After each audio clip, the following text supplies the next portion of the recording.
వి gold trusted gold buyers. మీరు తాకట్టు పెట్టిన బంగారాన్ని విడిపించి ఈ రోజు ఉన్న మార్కెట్ ధరకు కొనబడును.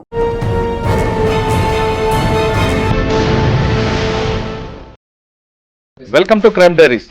ఈ వారం మన guest 1996 batch police officer.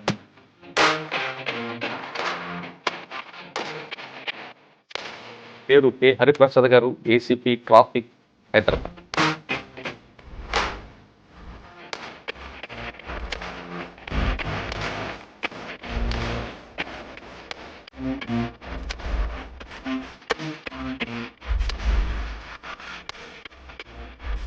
Khammam to Hyderabad via Karimnagar మీ జర్నీ.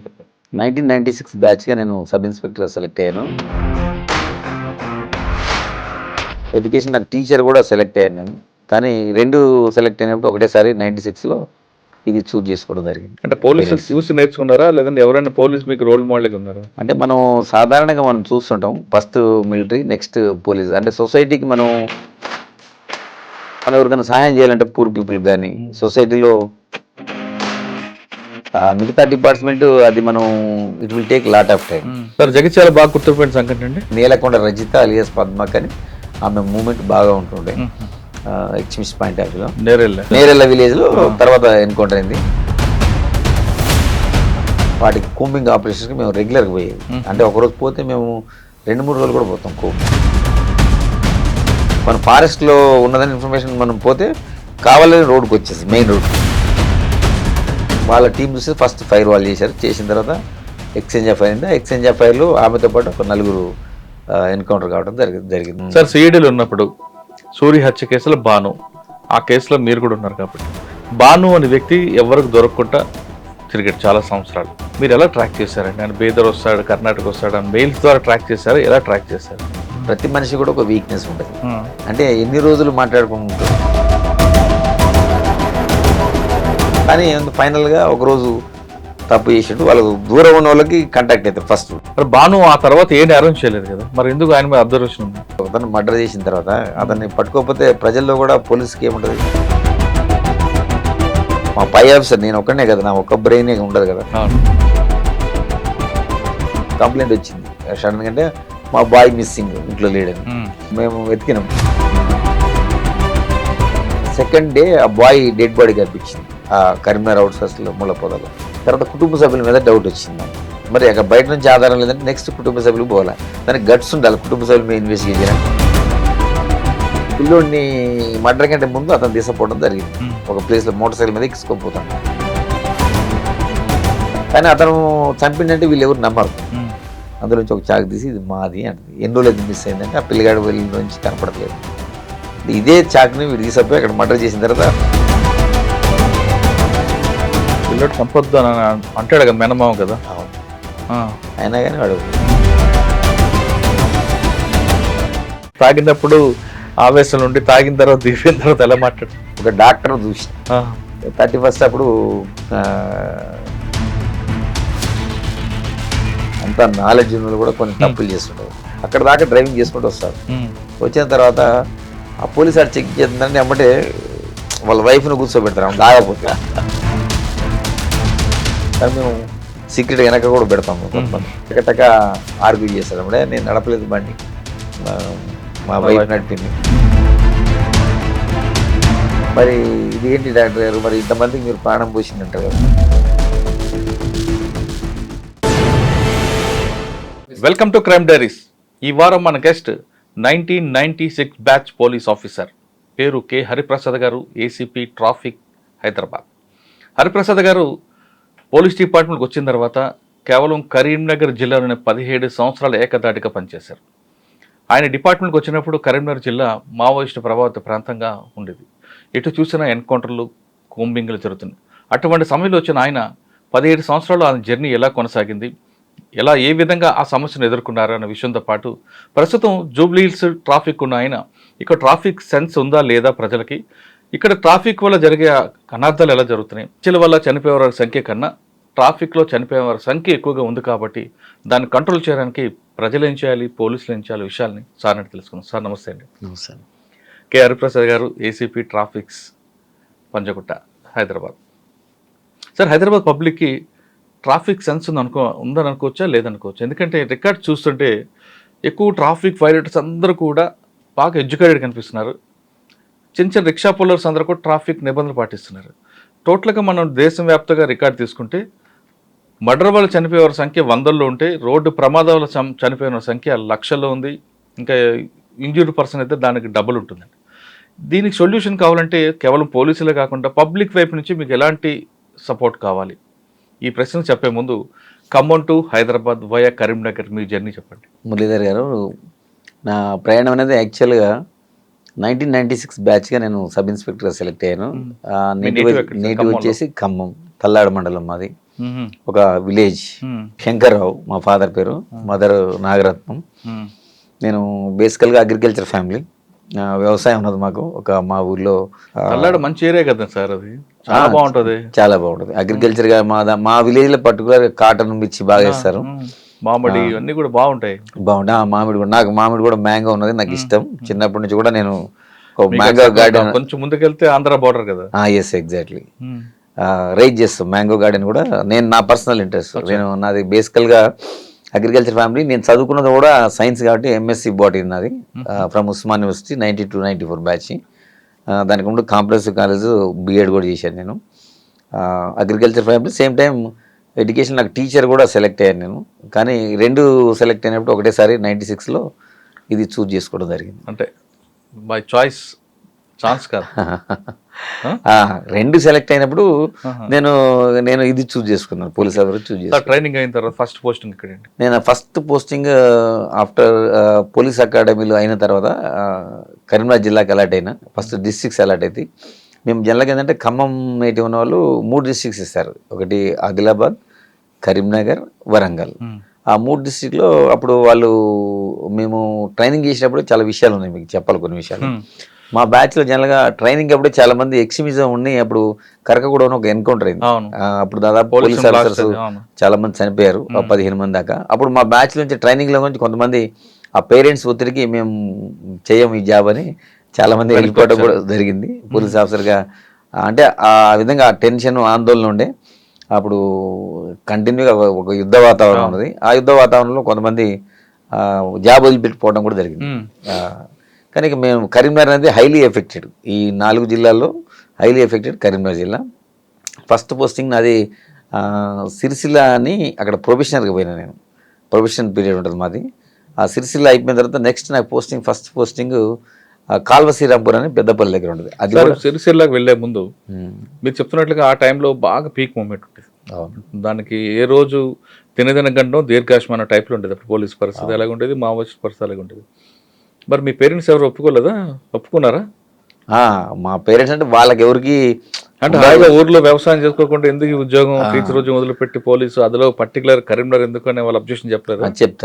చెప్పారు కానీ నాకు ఆ టైంలో చేయాలని ఉన్నది ఇంట్రెస్ట్ కాబట్టి వాళ్ళని కన్విన్స్ చేయడం జరిగింది. అంటే పోలీసులు చూసి నేర్చుకున్నారా, లేదంటే ఎవరైనా పోలీస్ మీకు రోల్ మోడల్గా ఉన్నారా? అంటే మనం సాధారణంగా మనం చూస్తుంటాం, ఒకటి నెక్స్ట్ ఒకటి ఫస్ట్ మిలిటరీ, నెక్స్ట్ పోలీస్. అంటే సొసైటీకి మనం ఏదైనా సర్వీస్ చేయదలుచుకుంటే నిజంగా అప్పటికప్పుడు ఇమీడియట్ రిజల్ట్స్ వచ్చేది పోలీస్. అంటే నేను నమ్ముతా. ఎందుకంటే మనం ఎవరికైనా సహాయం చేయాలంటే, పూర్ పీపుల్కి కానీ సొసైటీలో సర్వ్ చేయాలంటే మనకి పోలీస్ డిపార్ట్మెంట్ డైరెక్ట్గా అందరికీ విజిబుల్ ఉంటుంది. మిగతా డిపార్ట్మెంట్ అది మనం it will take lot of time. కానీ మనం పోలీసులో ఏంటంటే ఎవరికైనా హెల్ప్ చేయదలుచుకుంటే మనం రియల్ ఎవరైతే విక్టిమ్స్ ఉన్నారో వాళ్ళకి ఇమీడియట్గా మనం జస్టిస్ చేసే అవకాశం పోలీసులో ఉంటుంది. నేను నమ్ముతున్నా ఎగ్జాక్ట్లీ అది జరుగుతుంది కూడా. It's real. అందుకు పోలీసులు మీరు రైట్ సార్. సిరిసిల్లో మీకు ఏమో దొరికిందండి ఫస్ట్ ఛాలెంజ్ మీకు? సిరిసిల్ల అంటే ప్రొబేషన్ పీరియడ్. మేము అక్కడ బొమ్మలో జనశక్తి మూవ్మెంట్ బాగుంటుంది. అక్కడ మావోయిస్ట్ 2 మిక్స్ ఉంటాయి అక్కడ. ఒకటి బొమ్మలోనే నాకు ఒకటి సిరిసిల్లలో ఒకటి ఆ లోకల్లో వచ్చి ఒక అతను అడ్వకేట్ ఉంటాడు. ఆయన్ని వచ్చి ఒక జనశక్తి మిలిటెంట్ వచ్చి లోకల్లో ఫైర్ చేసిపోయాడు. చేతిపోతే అతను హాస్పిటల్ షిఫ్ట్ చేసేది, చనిపోవడం జరిగింది. అంటే మేము కూడా మూవ్మెంట్ ఏంటంటే అప్పుడు మేము వెపన్ కంపల్సరీ క్యారీ చేయాల్సిందే. తర్వాత మేము ఎప్పుడు కూడా 24 hours అలర్ట్గా ఉండాలి. ఈవెన్ దో మనం బయట రోడ్డు మీద వెళ్ళేటప్పుడు కూడా మనం అందరిని కూడా అబ్జర్వేషన్ ప్రాపర్గా ఉండాలి. ఆ ఎక్స్ట్రీమిజం ఉన్నప్పుడు నేను ఏదో రొటీన్గా ఉంటా అంటే అప్పుడున్న ఆ పరిస్థితులు లేవు. నేను బయటికి వెళ్ళాలన్నా, మళ్ళీ పోయి పోలీస్ స్టేషన్లో పోవాలన్నా కానీ చాలా జాగ్రత్తగా పరిసరాలని మనం అబ్జర్వేషన్ ఉండాలి. Yes exactly. అప్పుడు రోజుల్లో మనం యూనిఫామ్ వేస్తాం కొన్ని కేసెస్లో, వేసినప్పుడు మనం ప్రాపర్గా ఫోర్స్ పెట్టుకొని పోవాలి. మనం కూడా ట్రావెలింగ్ అనేది ఏదైనా విలేజ్కి పోవాలంటే మనం ఆర్టీసీ బస్ని మనం ఎంచుకునేది. మేము అదే పోలీస్ మా vehicle జీబులో కానీ పోలీస్ వెహికల్ కానీ అంటే వాడాలి. ఎక్స్పోజ్ కాకూడదు కదా అప్పుడు. ఎక్స్పోజ్ కావడం అంటే ఎక్స్పోజ్ మీన్స్ మన మూమెంట్ ఉన్నప్పుడు మిలిటెంట్లు వాళ్ళంతా టార్గెట్ పెట్టుకొని కూర్చుంటారు. మన మూమెంట్ ముందే ఎవరికి చెప్పొద్దు. సార్ మీరు సిరిసిల్ల ఉన్నట్టు పరిశ్రమ టైంలో అక్కడ గంభీరపేట అవును అక్కడ బాగా ఎఫెక్టెడ్ ఉంటుంది, అవును తర్వాత మాచారెడ్డి, అవును. ఈ ప్రాంతంలో ఇబ్బందులు వచ్చాయి ఎప్పుడైనా? ఉంటాయి, తప్పకుండా ఉంటాయి. మీరు అన్నట్టు గంభీరావుపేట, అక్కడ ముస్తాబాదు, ఎల్లారెడ్డిపేట, దాని తర్వాత నెక్స్ట్ మనం మాచారెడ్డి బోర్డర్, నిజామాబాద్ జిల్లా బోర్డర్. ఆ ఫారెస్ట్ ఏరియాలో కంటిన్యూగా మూమెంట్ ఉంటే, జనశక్తి ఉంటుండే వాళ్ళు ఎక్స్ట్రాక్షన్ చేస్తుండే ప్రజల నుంచి పైసలు. ఎవరైతే ఉన్నారో కాంట్రాక్టర్స్ కానీ వాళ్ళు కానీ వీళ్ళు కానీ కొంచెం అది లంపెన్ గ్యాంగ్ ఉంటుండే, ఇది జనశక్తి, ఆ రణధీర్ అని అప్పుడు ఉంటుండే ఆ ఏరియాలో. అప్పుడు మేము చాలా మట్టుకి అవి మనం అంటే అప్పుడు మా ఎస్పీ ఫస్ట్ నేను పోయినప్పుడు ఉమేష్ చంద్ర గారు ఉన్నారు కరీంనగర్. కరీంనగర్. అప్పుడు ఉమేష్ చంద్ర గారు ఉన్నారు. సార్ ఆయన దగ్గర ఏం నేర్చుకున్నారండి? అతను వన్ ఆఫీసర్ కదా ఆయన. అవును చాలా సిన్సియర్. చాలా అప్పుడు అంటే ప్రజలు ఎవరైతే పొలిటీషియన్స్ కానీ ఎవరు కానీ అప్పుడు సాధారణంగా వాళ్ళు పాపం వాళ్ళ కాన్స్టిట్యూన్సీకి పోయే పరిస్థితి, ప్రజలను కలుసుకోవాలన్నా కానీ చాలా కష్టం ఉండే. పోలీస్ పర్మిషన్ తోటే పోదాడు. పోలీస్ పర్మిషన్ అంటే ఆ విధంగా కాదు, ఆ పోలీసుని అడిగి ఆ ఏరియాలో మూవ్మెంట్ ఉందా లేదా, పోలీసులు అప్పుడు వాళ్ళకి సలహా ఇస్తే ఆ సలహా ప్రకారం వాళ్ళు ఆ గ్రామానికి పోవడం, అది కూడా వెరీ రేర్గా పోయేది గ్రామానికి. ఎందుకంటే అప్పుడు అటాక్ అయ్యేది, పొలిటీషియన్స్ మీద బాగా ఒత్తిడి ఉండేది, వాళ్ళు స్వేచ్ఛగా పోయి ప్రజలు కలిసే పరిస్థితి లేకుండా. సార్ దగ్గర ఏం నేర్చుకున్నారండి? ఫస్ట్ ఎస్పీ మీకు ఆయనే కదా? అవునవును. అతను ఒక టైగర్ ఆయన. Yes exactly. అతను మా ఎస్పీ గారు అందరూ కూడా మేము కొత్తలో పోయినప్పుడు అందరూ బ్రీఫింగ్ ఇచ్చారు, చాలా మంచిగా ఇంటరాక్ట్ అయ్యారు, అందరూ కూడా చాలా చాలా మంచిగా అడ్వైజెస్ చేశారు. ఎందుకంటే ఇక్కడ ఈ జిల్లాలో మనం చేయాలంటే ఉద్యోగం ప్రజలతో సత్సంబంధాలు ఏర్పరచుకోవాలి మనం. ఎందుకంటే ప్రజలతో మనం రిలేషన్ వాళ్ళతో ప్రజలతో మంచిగా ఉన్నప్పుడు ప్రజలు వాళ్ళు మనల్ని ఓన్ చేసుకుంటారు. ఏంటంటే ఇప్పుడు వాళ్ళ కింద ఎక్స్ట్రీమిస్ట్ ఏంటంటే కొంత వాళ్ళు సహాయం చేసినట్టు చేసి ప్రజలకి అందులో లంపెన్ ఉండేది, ఎక్స్ట్రాక్షన్ చేసేది, అవి చేసేది. మనం అట్లా ఉండొద్దు, ప్రజలకి మనం ఎప్పుడు హెల్ప్ఫుల్గా ఉంటే ప్రజలు మనకి ఇన్ఫర్మేషన్ ఇస్తారు. ప్రజలతో మమేకం కావాలి, ప్రజలకు మనం సహాయం చేయాలి. ఏదైతే మన డ్యూటీ ఉన్నాయో విధులు ఉన్నాయో ఎవరిని కూడా ప్రజల్ని ఇబ్బంది పెట్టకుండా చేస్తే మనం ఆటోమేటిక్గా మనం ఆ ఎక్స్ట్రీమిజంని ఎరాడికేట్ చేసే అవకాశం ఉంటుందని మాకు సలహా ఇవ్వడం జరిగింది ఉమేష్ చంద్ర గారు. సార్ సిరిసిల్ల నుండి సిరిసిల్ల మీకు ఎవరు సీఏ ఎవరండి అప్పుడు? సిరిసిల్ల అప్పుడు నాకు ఫస్ట్ నేను రామయ్య గారు అని ఉంటుండే, తర్వాత నాగేశ్వరరావు అని ఉంటుండే, ఇద్దరు ఉంటుండే. అప్పుడు వేములవాడ సిరిసిల్ల ఒక సబ్ డివిజన్ అది. వాళ్ళిద్దరు కూడా ఇప్పుడు ప్రజెంట్ లేరు, రిటైర్ అయిపోయారు. సిరిసిల్ల తర్వాత అండి? సిరిసిల్ల తర్వాత నేను కాల్వ శ్రీరాంపూర్ అని పెద్దపల్లి దగ్గర first, it is my first posting. Nalin Prabhat గారు ఎస్పీగా ఉన్నారు, నేను అక్కడ ఫస్ట్ పోస్టింగ్. అక్కడ ఏం ఛాలెంజ్ వచ్చిందంటే మీకు? అక్కడ మెయిన్ ఏంటంటే మనకి ఎక్స్ట్రీమిజం బాగా హైలీ ఎఫెక్టెడ్. సికాసా మూవ్మెంట్ ఉంది కదా? ఉన్నది. సింగరేణికి సంబంధించింది, ఎందుకంటే అది బార్డర్ పెద్దపల్లి కాబట్టి మనకి అవన్నీ మంతని, కాటారం, ఆ ఫారెస్ట్ రూట్స్ అంతా కాళేశ్వరం అంతా దాని కింద ఉండేది కదా. Yes exactly. మనకి అంత సింగరేణి అంతా బొగ్గలు అందులో పనిచేసేవాళ్ళు. తర్వాత మేమేంటంటే మా ఎస్పీ గారు అప్పుడు నలిన్ ప్రభాత్ సార్ అని ఆయన కూడా ఏంటంటే మెడికల్ క్యాంప్స్ కండక్ట్ చేసేది. నేను ఉన్నప్పుడు చాలా పెద్ద క్యాంపు, మెడికల్ క్యాంపు కండక్ట్ చేయించారు. అంటే మారుమూల అది గ్రామం కాబట్టి అది పేరుకి మండల హెడ్ క్వార్టర్ అది కాల్వ శ్రీరాంపూర్. అప్పుడు నేను ఫస్ట్ SHO నేను. అప్పుడు ఉన్నప్పుడు ఏం చేసినా వాడికి ప్రజలకు దగ్గర కావాలంటే మనం ప్రజలకు ఒక మంచి పనులు చేయాలి. అంటే పోలీసుకి ఇమేజ్ పెంచుకోవాలి ఫస్ట్ ప్రజల్లో. ఎందుకు నక్సలిజం వద్దు, ఎందుకు మనకి ప్రభుత్వ పాలన అంటే వాళ్ళు ప్రభుత్వాన్ని పాలన చేయనిపోయేటోళ్ళు. ఎందుకంటే వాళ్ళే వచ్చి ఫారెస్ట్ విలేజ్లోకి వచ్చి ఆక్యుపై చేసి అక్కడున్న ఎవరైనా పొలిటీషియన్ వాళ్ళని చంపేయటం, తర్వాత పాలన అనేది లేదు. అంటే వాళ్ళు ఆధీనంలో తెచ్చుకొని ప్రయత్నం చేసేది. అది మనం ఓవర్కమ్ చేయాలంటే మనం ప్రజల్లో మంచి పేరు తెచ్చుకుంటే మెడికల్ క్యాంపు చాలా పెద్ద క్యాంప్ పెట్టినాం అక్కడ, బిగ్ క్యాంప్. ఎందుకంటే అప్పుడు రోజుల్లో అంత అవేర్నెస్ లేదు, రకరకాల డిసీజ్ ఉంటాయి ప్రజలకి. అంటే హాస్పిటల్ పోయే పరిస్థితి ఉండదు, పూర్నెస్ ఉన్నది, అంటే ఫారెస్ట్ ఉన్నది. అట్లాంటి సమయంలో మనం మెడిసిన్స్ కానీ అదేవిధంగా డాక్టర్స్ కానీ అంటే యాక్చువల్ కరీంనగర్ హెడ్ క్వార్టర్ నుంచి దాదాపు ఒక 30-40 డాక్టర్స్ పెట్టేసి మా ఎస్పీ, ఇన్స్పెక్టర్, ఏసీ, మా డిఎస్పీ ర్యాంక్ ఆఫీసరు, వీళ్ళంతా మా డిఐజీ ర్యాంక్ ఆఫీసరు, వీళ్ళందరూ వచ్చి మనం ఒక పెద్ద క్యాంపు అరేంజ్ చేయడం జరిగింది. దానివల్ల ప్రజల్లో ఏంటంటే పోలీసు మీద ఒక మంచి ఒపీనియన్ వచ్చింది. సార్ మీరు ఖమ్మం జిల్లా తల్లాడ మంచి వ్యవసాయం కుటుంబం, చుట్టూ బాగుంటుంది. అక్కడ నుండి మీరు సిరిసిల్ల నుంచి అటు వెళ్ళారు, ఒక కంప్లీట్ డ్రై ఏరియా అది, అంతా అన్నలు ఆడావిడ కనిపిస్తుంది. ఆ వాతావరణం అలవాటు చేసుకోవడానికి ఎంత రోజులు పడి ఇన్ని రోజులు పట్టింది మీకు?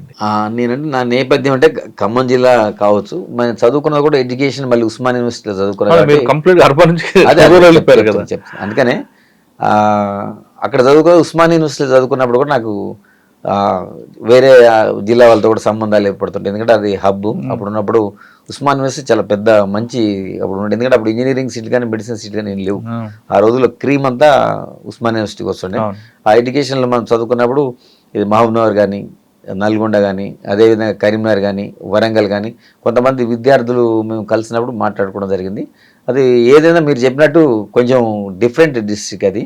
కరీంనగర్ అనేది ఇప్పుడు నక్సలిజం తోటి భయభ్రాంతులకు గురైన జిల్లా.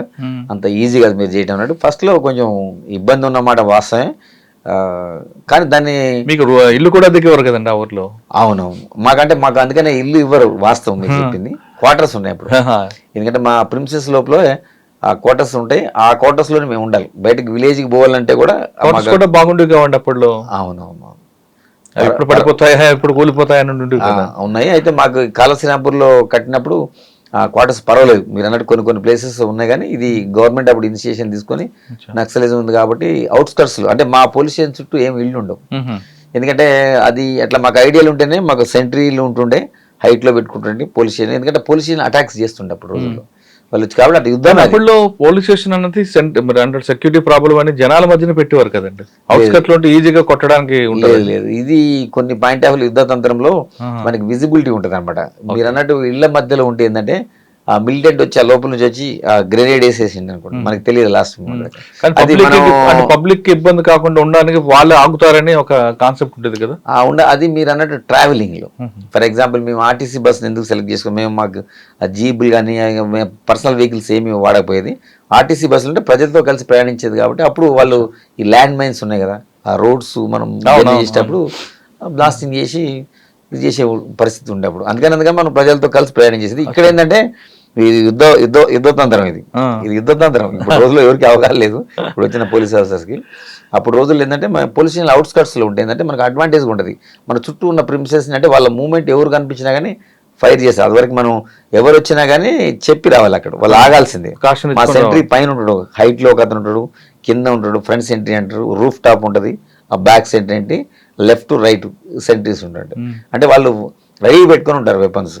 వాళ్ళకి ఏదన్నా ఇష్యూ ఉందంటే అక్కడికి వచ్చిందంటే ఆటోమేటిక్గా వాళ్ళు ఆపాల్సింది.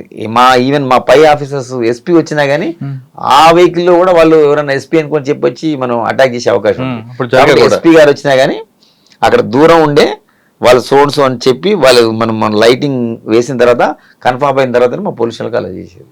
ఆ లెవెల్ ఉండి ఆ విధంగా జరిగింది క్రైమ్ అయినప్పుడు. పోలీసుల పేరు మీద దాడులు చేసేవారు. ఉన్నాయి కదా. ఇప్పుడు మన అక్కడ కాటారం పిఎస్ ఉన్నది, దాని మీద అటాక్ చేశారు. మీరు అన్నట్టు ఇళ్ళ దగ్గర ఉన్నది. నేను ఉన్న టైంలో కాటారం పిఎస్ మీద అటాక్ చేశారు. కాకపోతే మా వాళ్ళు అప్పుడు తిప్పి కొట్టారు. సార్ అక్కడ మీకు బాగా గుర్తుండిపోయిన సంగతి చెప్పండి. ఫస్ట్ పోస్టింగ్ కదా కాళశ్రీరాంపూర్ ఫస్ట్ పోస్టింగ్ లో మనకు ప్రధానంగా ఏంటంటే మెడికల్ క్యాంప్. చెప్పాను కదా మీకు, మెడికల్ క్యాంప్ కాకుండా అంటారా. అంటే అక్కడ మనకి ఒక సందర్భం ఏముంటుందంటే ఫర్ ఎగ్జాంపుల్ మా పక్కన విలేజ్లో ఒక అతను మర్డర్ కాబట్టాడు. అప్పుడు ఇప్పుడు ఎవరెవరు మేము పోవాల్సి వస్తుంది. మేము చెప్పిన టైం కాకుండా క్రాస్ కంట్రీలో పోవాలి. మేము రోడ్డు నడవడానికి లేదు. వెనక సంఘటన డైరెక్ట్గా వెళ్ళిపోయింది. అప్పుడు రోజుల్లో మా హెడ్ కానిస్టేబుల్ కూడా ఒక అతను నా దగ్గర పనిచేస్తాడు, నాయుడు అని. అతను బయటికి వెళ్ళిండు ఒక పని మీద. మేము చెప్పిన అది కూడా సర్ప్రైజ్ని పోయిండు. కానీ అక్కడ వాళ్ళు రెడీ ఉన్నారు కాసుకొని మావోయిస్ట్ అంటే అప్పుడు పీపుల్స్ వార్ అంటారు, పీపుల్స్ వార్ పేరు. వాళ్ళు వచ్చి అతని మీద అటాక్ చేయడం జరిగింది. చేసి ఫైర్ చేశారు. లిటరల్ ఫైర్ చేస్తే అతను పోయేవాడు బెండ్ అయితే వల్ల అది ఫస్ట్ రౌండ్ ఏంటంటే అది హెడ్ లైట్కి పడ్డది. సెకండ్ రౌండ్ అతను పైనుంచి దూసుకుని వెళ్ళిపోయింది. అయినా ధైర్యంగా అతను ఏమంటే పోలీస్ స్టేషన్కి వచ్చిండు. అది నాకు బాగా ఉండే సంఘటన. ఎందుకంటే ఫస్ట్ పోస్టింగ్లో కొంచెం మనకు అనిపిస్తుంది హ్యూమన్ బీయింగ్ కదా, అతను అక్కడ చనిపోయే అవకాశం ఉంటుంది. కానీ ధైర్యంగా అతను ఎక్కడ కూడా ఆందోళన పడకుండా అతను స్టేషన్కి వచ్చారు. ఇది నాకు బాగా ఫస్ట్ పోస్టింగ్ లో ఫస్ట్ గుర్తు. దానికి జరిగింది. మళ్ళీ మేము ఫారెస్ట్ లో కోంబింగ్ చేసినాం. దానికి సంబంధించిన మిలిటెంట్స్ ఉందో తర్వాత మళ్ళీ ఒక ఎక్స్చేంజ్ ఆఫ్ అయింది మాకు వాళ్ళకి మధ్యలో. అప్పుడు మనకు కొన్ని ఎన్కౌంటర్ కూడా వేరే ప్లేస్ లేదు, నేనున్న ప్లేస్లో కాకుండా ఆ ఇన్పుట్ తోటి వేరే చోట అయింది. సార్ కాల్వాల్సిన తర్వాత కాలసిన తర్వాత నేను next Jagtial rural post. Jagtial rural అంటే జగిత్యాలంటే అప్పటికి వెరీ రగులుతున్నారు. అది తర్వాత అక్కడ మీరు అన్నట్టు కాలువ శ్రీరాంపురం అంటే అంత కాదు, అక్కడ మనకి కెనాల్స్ ఉన్నాయి, వాటర్ కూడా బాగుంటుంది, ల్యాండ్స్ కూడా బాగుంటాయి. అక్కడ మనకి అగ్రికల్చర్ కూడా చాలా చాలా బాగా చేస్తారు అక్కడ. సేమ్ టైం నక్సలిజం కూడా మీకు తెలిసి ఉంటుంది అక్కడ. బీర్పూర్ అని నాకంటే ముందు జరిగింది అక్కడ సంఘటన, మీకు ఐడియా ఉందా బీర్పూర్ గురించి? చెప్పండి. బీర్పూర్లో ఏమైందంటే మావోయిస్టులు ఏం చేశారంటే, ఇప్పుడు ఒక పోలీసులు జీప్లో వస్తున్నారని వాళ్ళకు ఒక ఇన్ఫర్మేషన్ ఉన్నది, ఒక మర్డర్ అయింది అక్కడ ఆ ఏరియాలో. బీర్పూర్ నాకంటే ముందు, నేను వెళ్ళడానికి ముందు జరిగిన సంఘటన చెప్తున్నా. అప్పుడు ఆ పరిస్థితులు ఉండే పోలీస్ జీప్ అనుకొని వాళ్ళు ఏం చేశారంటే, ఒక పెళ్లి జీప్ పోతుంది ఆ రూట్లో, అది పోలీస్ అనుకొని వాళ్ళు బ్లాక్ చేయడం జరిగింది. అందులో దాదాపు ఒక 10-12 మంది చనిపోవడం జరిగింది. దీని తర్వాత ఏటూ నగర్ అనుకుంటా ఇంకోటి అదే విధంగా చేశారు. ఇది బీర్పూర్ మేజర్ ఇన్సిడెంట్. అది అక్కడ 30 లక్షల అలియాస్ గణపతి అని పేరు ఉంటుంది. అతను సెక్రటరీ చేశాడు, అది ఫేమస్ నేషనల్ లెవెల్లో పెద్ద స్థాయికి పోయింది అతను. ఆ సంఘటన ఆయన ఉన్నారా? ఆయన లేడండి, ఆయన గ్రామంలో జరిగింది. ఆ గ్రామంలో జరిగింది. మావోయిస్టులు చేసిన దుశ్చర్య వల్ల చాలా మంది ప్రజలు, ఇన్నోసెంట్ ప్రజలు ప్రాణాలు కోల్పోవడం జరిగింది అక్కడ. దాంతో ప్రజల్లో కూడా వ్యతిరేకత వచ్చింది. ఆ సంఘటన తర్వాత ఏం మీరు వెళ్ళారు? దాని తర్వాత మేము వెళ్ళాం. మరి ఆ బీర్పూర్ లో అప్పటికి ఉందా సిచ్యువేషన్ అండి? ఉన్నది. ఇప్పుడు మా బీర్పూర్ పర్టికులర్ గా ధర్మపూర్ ఏరియా, సారంగపూర్ అంటారు, మెయిన్ అంటే సారంగపూర్ మండలం. అది అండి గుట్టా విలేజ్ అని పిలుస్తారు దాన్ని. ఆ విలేజ్ లో ఎప్పుడు కంప్లీట్ మిలిటెంట్స్ ఉంటుంటే, మనం అక్కడ నేను పోయిన తర్వాత కూడా చాలా ఎక్స్ట్రీమిస్ట్ చాలా మంది మర్డర్స్ చేశారు, చాలా మందిని చంపడం జరిగింది. సార్ జగిత్యాల అన్నది బాగా హాట్ టాపిక్ ఉండేది, పబ్బో చెప్పాలంటే హబ్ అది. ఓకే, అప్పుడు జగన్మోహన్ రెడ్డి గారు డిఎస్పీ సిఏ ఉండేవారు. ఆయన టైంలో మీరు పనిచేస్తారా జగన్మోహన్ రెడ్డి గారు కానీ లేదా నరసింహరావు గారు కానీ? నాకంటే ముందు చేశారు వాళ్ళు.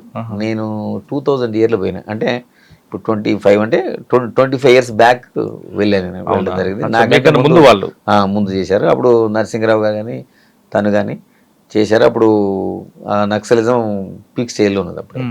సార్ మేము వెళ్ళినప్పుడు కూడా పీక్ స్టేజ్లో ఉన్నది. జగిత్యాల మీకు బాగా గుర్తుండిపోయిన సంగతి చెప్పండి. జగిత్యాలలో పర్టికులర్గా నేను చేసిన పీరియడ్లో మేము చెప్పాను కదా, ఎక్కువ లెఫ్ట్ ఐడియాలజీ ఉన్నది, నాకు కూడా ఉన్నది యాక్చువల్గా. ఇప్పుడు వాళ్ళని ఇది చేయాలంటే ఇప్పుడు మనకు కూడా లెఫ్ట్ ఐడియాలజీ ఉండాలి. అందుకనే వాళ్ళు ఎన్నిసార్లు యాంబుష్ చేసినా మనం ఎప్పుడు కూడా వాళ్ళకి అవకాశం ఇవ్వలే, ఎందుకంటే మనకు కూడా ఆ మెంటాలిటీ ఉన్నది కదా. అర్థమైంది మీకు? అర్థమైంది. అందుకనే సాధారణంగా ఏంటంటే వాళ్ళకి ఏం ఐడియాలజీ ఉంటుందో మనకు ముందే చదువుకున్నాం కాబట్టి మనకు ఐడియా ఉండదు. లేకపోతే నాలాంటి వాళ్ళు, నా బ్యాచ్మేట్స్ చనిపోవడం జరిగింది. ఫర్ ఎగ్జాంపుల్ చెప్తాను మీకు, చందుర్తి అని ఒక పిఎస్ ఉంటుంది, అది వేములవాడ పక్కన, శ్రీనివాస్ అని మా బ్యాచ్మేట్. అప్పుడు దాన్ని మనం ఏమంటాం, నాకు పేరు గుర్తొస్తుంది, ప్రజల వద్దకు పాలన లెక్క. అప్పుడు టీడీపీ గవర్నమెంట్ ఉండే అప్పుడు రచ్చబండ కాదు, జన్మభూమి జన్మభూమి కార్యక్రమానికి అతను ఏం చేశాడంటే, ఒక నైట్ అంటే పోలీస్ ఆఫీసర్లు ఇంతమంది ఎడ్యుకేట్ చేస్తారు, చెప్తారు, కొంతమంది ఏంటంటే కొంచెం నెగ్లెక్ట్ చేస్తారు మా వాళ్ళు కూడా. అతను ఏంటంటే జన్మభూమికి ఒక జీప్ తెచ్చుకొని పెట్టుకున్నాడు. నెక్స్ట్ డే జన్మభూమి ఒక రుద్రంగా ఒక విలేజ్లో ఉంటుంది. అయితే అతను ఏం చేసిందంటే, ముందు ఒక జీప్ హైర్ చేసుకున్నాడు, ప్రైవేట్ జీప్. చాలా గవర్నమెంట్ వెహికల్ అసలే వాడడం. సడన్గా మనం పిలిచి అతనికి హైర్ చేసుకొని మార్నింగ్ అతను జన్మభూమికి పోవడానికి వెళ్తాడు. వెళ్ళేటప్పుడు ఆ రుద్రంగి దగ్గర నేరో రోడ్ ఉంటుంది, ర్యాడ్ ఉన్నప్పుడు వాటికి మనకి మైన్స్ పెట్టుకున్నారు. అవి కింద బ్లాస్టింగ్ కాకుండా మనకి సైడ్ నుంచి మైన్స్, క్లెమర్ మైన్స్ పెట్టుకున్నారు. పెట్టుకోవాలి. ఆ క్లెమర్ మైన్స్ లో అతను బ్లాస్ట్ చేయడం వల్ల అతను చనిపోయాడు. అంటే ఈయన వస్తున్న ఇన్ఫర్మేషన్ వచ్చిందంటే వాళ్ళకి ఉంటుంది. అది జనరల్ గా ఏంటంటే మనం వెహికల్ తెచ్చుకున్నాం కదా, ముందు వెహికల్ అంత ముందు రోజు నైట్ తెప్పించుకుంటారు తన వెహికల్. అంటే వాళ్ళు సెన్స్ చేశారు, ఎందుకంటే అప్పుడు రోజుల్లో ప్రతి విలేజ్ లో కూడా వాళ్ళకి మిలిటెన్సీ ఉన్నది. అంటే అతను నక్సల్స్ డైరెక్ట్ గా వెపన్ తీసుకొని ట్రావెల్ చేయడు, అంటే సింపథైజర్స్ ఉంటారు. వాళ్ళు ఏంటంటే ఇతను జీప్ తీసుకెళ్లారు కదా, అతనికి ఆల్రెడీ తెలిసిపోద్ది ఆ గ్రామంలో, అంటే ఈ వెహికల్లో వస్తారని వాళ్ళు ముందే గ్రాస్ప్ చేసి ఆ పర్టికులర్ ఏరియా క్లెమర్స్ కూర్చున్నారు. నా కళ్ళ ముందే అతను, అయ్యో మేము చనిపోయినప్పుడు చాలా బాధపడడం జరిగింది. అప్పుడే యాక్చువల్గా ఇక్కడ మీరన్న ఫస్ట్ అడిగారు కదా, కాళ శ్రీరాంపూర్లో ఐ వాజ్ ద ఫస్ట్ పోస్టింగ్లో ఉన్నాను. అంటే నేను ఇంకా అది మీరు అన్నారు కదా ఇంతకుముందు మంచి అది కూడా నా కళ్ళ ముందు నా బ్యాచ్మేట్ చనిపోవడం జరిగింది. అచ్చా, అవన్నీ ఉన్నాయి కాబట్టి మీరు ఇక్కడ చాలా జాగ్రత్తగా వెళ్ళారు జగిత్యాలలో. ఎగ్జాక్ట్లీ అక్కడ కానీ ఇక్కడ కానీ నేను ఎప్పుడు కూడా ఛాన్స్ ఇవ్వలేదు. ఎందుకంటే ఇట్లాంటి మనం ఏమాత్రం మనం తొందరపడ్డా కానీ ఏది మనకు నాకేం కాదులే అని ఎప్పుడు అనుకోండి, నాకు అవుతుందనే ఫీల్ అయితే ఏం కాదు, నేను ప్రికాషన్ నేను ఎంతసేపు అలర్ట్గా ఉంటే అలా అటాక్ చేసే పరిస్థితి మనం ఎప్పుడు ఛాన్స్ ఇవ్వలేదు. జగిత్యాల బాగా గుర్తుపోయిన సంఘటన అండి. జగిత్యాలలో అంటే ఎక్స్మిస్ పాయింట్ ఆఫ్ అంటారా జనరల్గా నేను ఎక్స్మిస్ పాయింట్ ఆఫ్ లో చెప్తాను. నేను పర్టికులర్గా నాకు ఒకటి జనరల్గా ఏంటంటే రేచ్పల్లి అని విలేజ్ ఉంటుంది. ఆ ఏరియాలో పర్టికులర్గా పద్మక్క అని నేలకొండ రజిత అలియాస్ పద్మక్క అని ఆమె మూమెంట్ బాగా ఉంటుండే ఎక్స్మిస్ పాయింట్ ఆఫ్ వ్యూలో. నేలకొండ రజిత నేరెళ్ళ విలేజ్ లో తర్వాత ఎన్కౌంటర్ అయింది. జనరల్గా నేను అప్పుడు స్పెషల్ పార్టీ ఇన్ఛార్జ్ కూడా ఉన్నా సబ్ డివిజన్ మొత్తానికి. ఇప్పుడు మన ఫైర్ సార్ నాగిరెడ్డి సార్ అని అప్పుడు మాకు ఏఎస్పీ ఉండే సార్. నా ఈ వాజ్ మై ఫస్ట్ ఏఎస్పీ. ఇప్పుడు ప్రజెంట్ సార్ డీజీ మా ఫైర్ ఉన్నారు సార్ నాగిరెడ్డి సార్. అప్పుడు ఆ టైంలో స్పెషల్ పార్టీ ఇన్ఛార్జిగా ఉన్నా నేను. ఉన్నప్పుడు రేచ్పల్లి అని విలేజ్ ఉంటుంది. ఆమె అక్కడ ఫారెస్ట్ చాలా ఫారెస్ట్ హెవీ ఫారెస్ట్ ఉంటుంది. మీరు అన్నట్టు అబ్బుగిరిపూర్ పక్కన సారంగపూర్ మండలం మొత్తం టోటల్గా. అంటే పేరుకి నేను జగిత్యాలు చేసినా కానీ ఎక్కువ మేమందరం ఎస్ఎల్ ఏం కూడా మాకు ట్రైనింగ్ ఇచ్చారు కాబట్టి మేము కంపల్సరీ నా జ్యూరిడిక్షన్ కాదు మిగతా జ్యూరిడిక్షన్కి ఇది కొంచెం టౌన్. ఇది పక్కన ఏదైతే విలేజెస్ ఉన్నాయో వాటికి కూంబింగ్ ఆపరేషన్కి మేము రెగ్యులర్గా పోయేది. అంటే ఒకరోజు పోతే మేము 2-3 రోజులు కూడా పోతాం కూంబింగ్కి. అంటే మేము ఒకరోజు ఈరోజు బయలుదేరినామంటే ఆన్ ఫుట్ తీసపోయి అర్ధరాత్రి ఒక వెహికల్లో తీసపోయి ఒక ప్లేస్లో డ్రాప్ చేస్తారు. అట్లా డ్రాప్ చేసినప్పుడు మేము ఆ విలేజ్లో ఎప్పుడు మేము మా ఏదైతే మా రెగ్యులర్ ట్రాక్స్ యూజ్ చేయము. రెగ్యులర్ ట్రాక్స్ మీరు నైట్ టైం పంపించారనుకోండి, మీకు ఆ టోపోగ్రఫీ ఎలా తెలుస్తుంది? ఈ రోడ్ ఇటు పోతే ఇటు వస్తుంది, ఇటు పోతే ఇటు వస్తుంది అని. అంటే మేము మాకు మ్యాప్ ఉంటుంది, మ్యాప్ రీడింగ్ నేర్పుతారు ఫస్ట్. నైట్ లో పనిచేస్తాం మ్యాప్ రీడింగ్ మాకు ఒక ఉంటుంది, ఇన్స్ట్రుమెంట్ ఉంటుంది. మేము దాన్ని అది పెట్టుకొని మేము చూసుకుంటాం. అది డైరెక్షన్ మ్యాప్ రీడింగ్ పెట్టి ఫాలో అయ్యేది. కానీ ఒక గైడ్ ఉండాలి కదా. అంటే గైడ్ అంటే ఆ లోకల్ మిలిటెన్స్ ని గైడ్ పెట్టుకుంటాం. అంటే కొంతమంది వాగులు వంకలు డిఫరెంట్ ఉంటాయి ఉన్నా కానీ మనకి మ్యాప్ రీడింగ్ నేర్చుకుంటే ఇప్పుడు మిలిటరీ కూడా నేర్చుకుంటాం. మాకు మ్యాప్ రీడింగ్ నేర్పించారు. ఏది రిగార్డింగ్ మాకు ఒక ఇన్స్ట్రుమెంట్ ఉంటుంది. ఆ ఇన్స్ట్రుమెంట్ బేసింగ్ అని పెట్టుకొని మనం నైట్ విజన్ కూడా ఉంటుంది మాకు. ఇది నాట్ టైంలో మనం నైట్ విజన్ గూగుల్స్ పెట్టుకొని మనం రూట్లో పోయేది మనం చూడొచ్చు. ఎందుకంటే వాళ్ళ మూమెంట్ కూడా అబ్జర్వ్ చేసుకోవచ్చు. అట్లా మేము వాటిని కోంబింగ్ ఆపరేషన్ పోయేది. మేము మిలిటెన్స్ కూడా పికప్ చేసేది. ఆ విలేజ్లు పోయి ఎవరెవరు సానుభూతి పరులు వాళ్ళందరికీ మేము మీటింగ్ ఆర్గనైజ్. మెయిన్ ప్రధానంగా ఏంటంటే విలేజ్లు పోయి చెప్పేది ఎక్స్ట్రీమిజం తోటి మనకి ఏం నష్టం. ఇప్పుడు ఫర్ ఎగ్జాంపుల్ ఎక్స్ట్రీమిజం ఉందనుకోండి, వాళ్ళు రోడ్ వేయనీరు. ఫర్ ఎగ్జాంపుల్ రోడ్ కన్స్ట్రక్షన్ చేయనీరు. ఎందుకంటే రోడ్డు యాక్సెస్ ఉంటే ఆ విలేజ్కి పోలీసు అవుతుంది, ప్రభుత్వం అవుతుంది. అప్పుడు వాళ్ళ ఆటలు సాగవు కాబట్టి వాళ్ళు జనరల్గా అవన్నీ ప్రివెంట్ చేయడానికి ప్రయత్నం చేసేది. ఎందుకంటే ఆ డంపర్స్ను వెహికల్స్ రోడ్స్ వేస్తుంటే వాటిని తగలబెట్టడం, రోడ్ వేయకుండా చూసుకునేటప్పుడు. సరే, మీరు పద్మక్క గురించి ఆమెది కూడా ఏమైందంటే మేము రేచ్పల్లిలో ఉన్నది. నేను యాక్చువల్గా అంతకుముందు మేము పోవడం జరిగింది కోంబింగ్ ఆపరేషన్ ఇన్ఫర్మేషన్ మీద. పోయితే అక్కడ నాకు సైట్ కాలేదు. నేను తిరిగి వచ్చిన తర్వాత నెక్స్ట్ ఇంకొక పార్టీ వెళ్ళింది. ఇమీడియట్గా వెళ్ళిన తర్వాత వాళ్ళు కూడా డైవర్షన్ చేస్తారు, అటెన్షన్ డైవర్షన్. మీకు కొంచెం చిన్న లాజిక్ చెప్తా. మనం ఏమంటే ఫారెస్ట్లో ఉందని మనం వెళ్తాం. వాళ్ళు పోలీస్ బ్రెయిన్ నార్మల్ బ్రెయిన్ని డైవర్ట్ చేస్తాం. కానీ ఆమె నేరెల్ అని విలేజ్ ఉంటుంది, ఒక హిల్ ఉంటుంది. కానీ బట్ దానికి ఆనుకొని మేజర్ రోడ్ ఉంటుంది. జగిత్యాల టు ధర్మపురి నుంచి నెక్స్ట్ బార్డర్ ఆదిలాబాద్ జిల్లా. అంటే మెయిన్ రోడ్కి వచ్చి ఉన్నది. అంటే డిసీవింగ్ అనమాట. మీకు అర్థమైంది పాయింట్. జనరల్గా ఏంటంటే మనం ఫారెస్ట్లో ఉన్నదని ఇన్ఫర్మేషన్ మనం పోతే కావాలని రోడ్కి వచ్చేస్తుంది, మెయిన్ రోడ్కి. అంటే మెయిన్ రోడ్ని ఎక్స్పెక్ట్ చేయరు కదా ఎవరు. ఇంత దళం పెట్టుకొని మనల్ని డిసీవ్ చేయడానికి ఆమె ఇక్కడికి వచ్చింది. మా వాళ్ళు రిటర్న్లో వచ్చినప్పుడు వచ్చింది. తర్వాత వాళ్ళే ఫస్ట్ చూశారు యాక్చువల్గా. వీళ్ళు మా వాళ్ళు అంటే అయిపోయింది కోంబింగ్ ఆపరేషన్. రిటర్న్ వచ్చేటప్పుడు వాళ్ళ టీం చూసి ఫస్ట్ ఫైర్ వాళ్ళు చేశారు. చేసిన తర్వాత ఎక్స్చేంజ్ ఆఫ్ ఫైర్ అయింది. ఎక్స్చేంజ్ ఆఫ్ ఫైర్లో ఆమెతో పాటు ఒక 4 ఎన్కౌంటర్ కావడం జరిగింది. పెద్ద ఎన్కౌంటర్ అనుకుంటారు. పెద్ద ఎన్కౌంటర్, మేజర్ ఎన్కౌంటర్. అంటే వాళ్ళు ఎందుకంటే అటెన్షన్ డైవర్షన్ చేస్తారు? ఇప్పుడు వస్తే ఫైట్ చేయాలి, ఫారెస్ట్ ఉండాలి. పోలీసులు అడవిలో ఉంటే వాళ్ళు ఆమె బయటకు వచ్చండి ఏపీటీ ఉందా లేదంటే కావాలని వచ్చారా? అట్లా మన డిసీవింగ్ అనేది. ఇప్పుడు ఫారెస్ట్ లో పోలీస్ అన్ని పార్టీస్ వచ్చినాయి అంటే ఎక్స్చేంజ్ ఎఫ్ఐఆర్ అయితే లాస్ అవుతారు. అందుకని వాళ్ళు ఏం చేస్తారు, డిసీవ్ చేయడానికి ఆ ఫారెస్ట్ నుంచి కావాలని ఈ రోడ్ పక్క వచ్చి, అంటే మన పోలీసు కూడా ఎక్స్పెక్ట్ చేయదు కదా, కామన్ మ్యాన్ గా ఎవరైనా ఏం థింక్ చేస్తారు, డీప్ ఫారెస్ట్ లో ఉంటారని ఎక్స్పెక్ట్ చేస్తారు. ఇప్పుడు మెయిన్ రోడ్ కి దగ్గర వస్తుందని ఎవరైనా అనుకుంటారు. అంటే అది అంటే ఎగ్జాంపుల్ అంతకుముందు ఆమె భర్త ఉండు, మన పద్మక్క వాళ్ళ భర్త ప్రసాద్ అని ఉంటాడు, అది కూడా ఒక టీం అప్సిపురం అని ఉంటుంది అక్కడ దాని నియరే. వాళ్ళు అట్లా డిసీవింగ్ చెప్తున్నారు ఎగ్జాంపుల్ ఎట్లా ఉండేది అనేది. వాళ్ళు ఏం చేస్తారంటే మల్లాపూర్ మండలం అని దూరం ఉంటుంది, అది మన గోదావరి బోర్డర్లో ఉంటుంది, అక్కడ ఒకటి బ్లాస్టింగ్ చేస్తారు.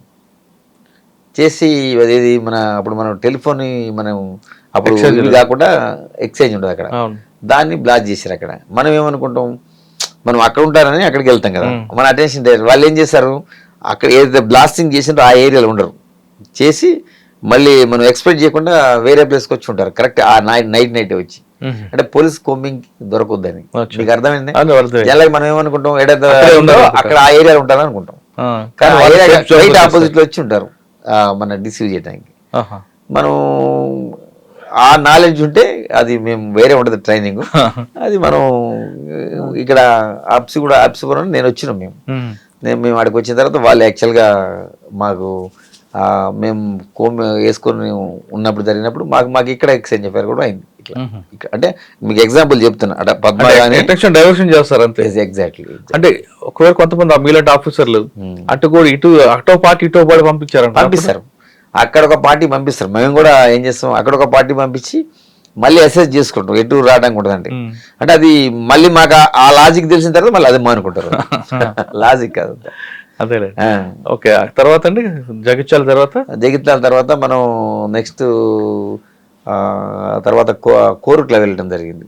నేను కోరుట్ల నుంచి నెక్స్ట్ ప్రమోషన్ మీద ఇన్స్పెక్టర్ గా హైదరాబాద్ రావడం జరిగింది. కోరుట్లలో మీకు బాగా గుర్తుపెట్టిన సంఘటన? కోరుట్లలో జరిగింది అప్పుడు తెలంగాణ ఉద్యమం స్టార్ట్ అయింది కీలకంగా. తెలంగాణ ఉద్యమంలో మేమందరం కూడా పనిచేయడం జరిగింది. అది పీక్ అవర్స్.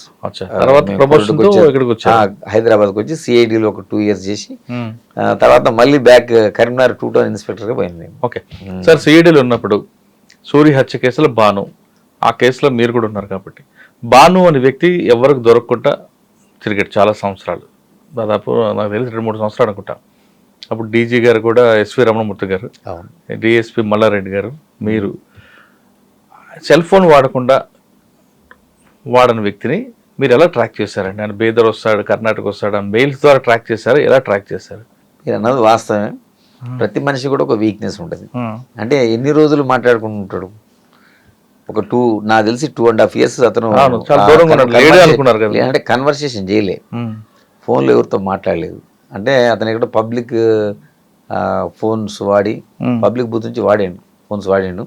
అంటే తన దగ్గర నుంచి ఇది కాకుండా మాట్లాడి ఫైనల్గా ఏంది, ఏదో ఒక రోజు మనిషి ఎంత ప్రికాషన్ పెట్టుకున్నా డిసిప్లిన్ ఏదో ఒక రోజు తప్పుతాడు. అట్లా ఆయన కూడా ఒక రోజు డిసిప్లిన్ తప్పి ఎలా తప్పాడండి అది సరే రివీల్ చేయొద్దులండి. అది ఎందుకంటే మళ్ళీ ఫర్దర్ ఇన్వెస్టిగేషన్ కానీ ప్రాబ్లం ఉండే కాబట్టి మనిషి అంటే ఎన్ని రోజులు డిసిప్లిన్ గా కాన్సన్ట్రేషన్ ఉంటాడు, ఏదో ఒక రోజు ఎవరైనా అంటే అన్ని రోజులు ఆయన మీద మీరు అబ్జర్వేషన్ ఉందా? ఉంటుంది, పోలీస్ కంప్లీట్ అబ్జర్వేషన్ ఉంటుంది. అనుకున్నా విమర్శలు వచ్చినాయి అప్పుడు, మీరు చూసుంటారు. అప్పుడు ఇది ఎన్ని రోజులు పట్టుకోలేకపోతున్నారు, దొరకడా పోలీసు 2.5 years నాటే స్మాల్ పీరియడ్, చాలా పెద్ద పీరియడ్ మనకి అది. కానీ ఫైనల్గా ఒకరోజు తప్పు చేసిండు, వాళ్ళకు దూరం ఉన్న వాళ్ళకి కాంటాక్ట్ అవుతారు ఫస్ట్. అంటే 2.5 సంవత్సరాలు ఆయన మీద అబ్జర్వేషన్ ఉంది, ఉన్నది ఎప్పుడు ఎవ్రీడే ఉంటుంది, not only 1 day. Single day కూడా ప్రతి కేసులో అలాగే ఉంటుంది సార్, లేదు కేవలం ఇటు సెన్సేషన్ కేసులో ఉంటుంది? ప్రతి కేసులో కూడా మనం అక్యూని పట్టుకోవాలన్నప్పుడు రోజు అబ్జర్వేషన్ పెడితేనే ఆ పోలీస్ ఆఫీసర్ సక్సెస్ అవుతారు. ఎవరైతే పెట్టకపోతే అప్పుడు దొరకడం వదిలి పెడితే అంతే కదా. మనం తర్వాత వాళ్ళ కుటుంబ సభ్యులను కానీ వాళ్ళందరినీ కూడా అబ్జర్వేషన్ పెట్టుకోవాలి మనం. మీ దగ్గర ఒక ఇష్యూ ఉంటుందండి, ఎలా అంటే ఒక నేరం చేసిన వ్యక్తి మరో నేరం చేసి దొరుకుతాడు, ఏమి చేయకపోతే దొరకడం ఉంటుంది. మరి బాను ఆ తర్వాత ఏ నేరం చేయలేదు కదా, మరి ఎందుకు ఆయన మీద అబ్జర్వేషన్ ఉంది? అంటే ఇప్పుడు పాత నేరం, ఇప్పుడు ఒకతను మర్డర్ చేసిన తర్వాత అతన్ని పట్టుకోకపోతే ప్రజల్లో కూడా పోలీసుకి ఏముంటుంది, పోలీసు వైఫల్యం కదా.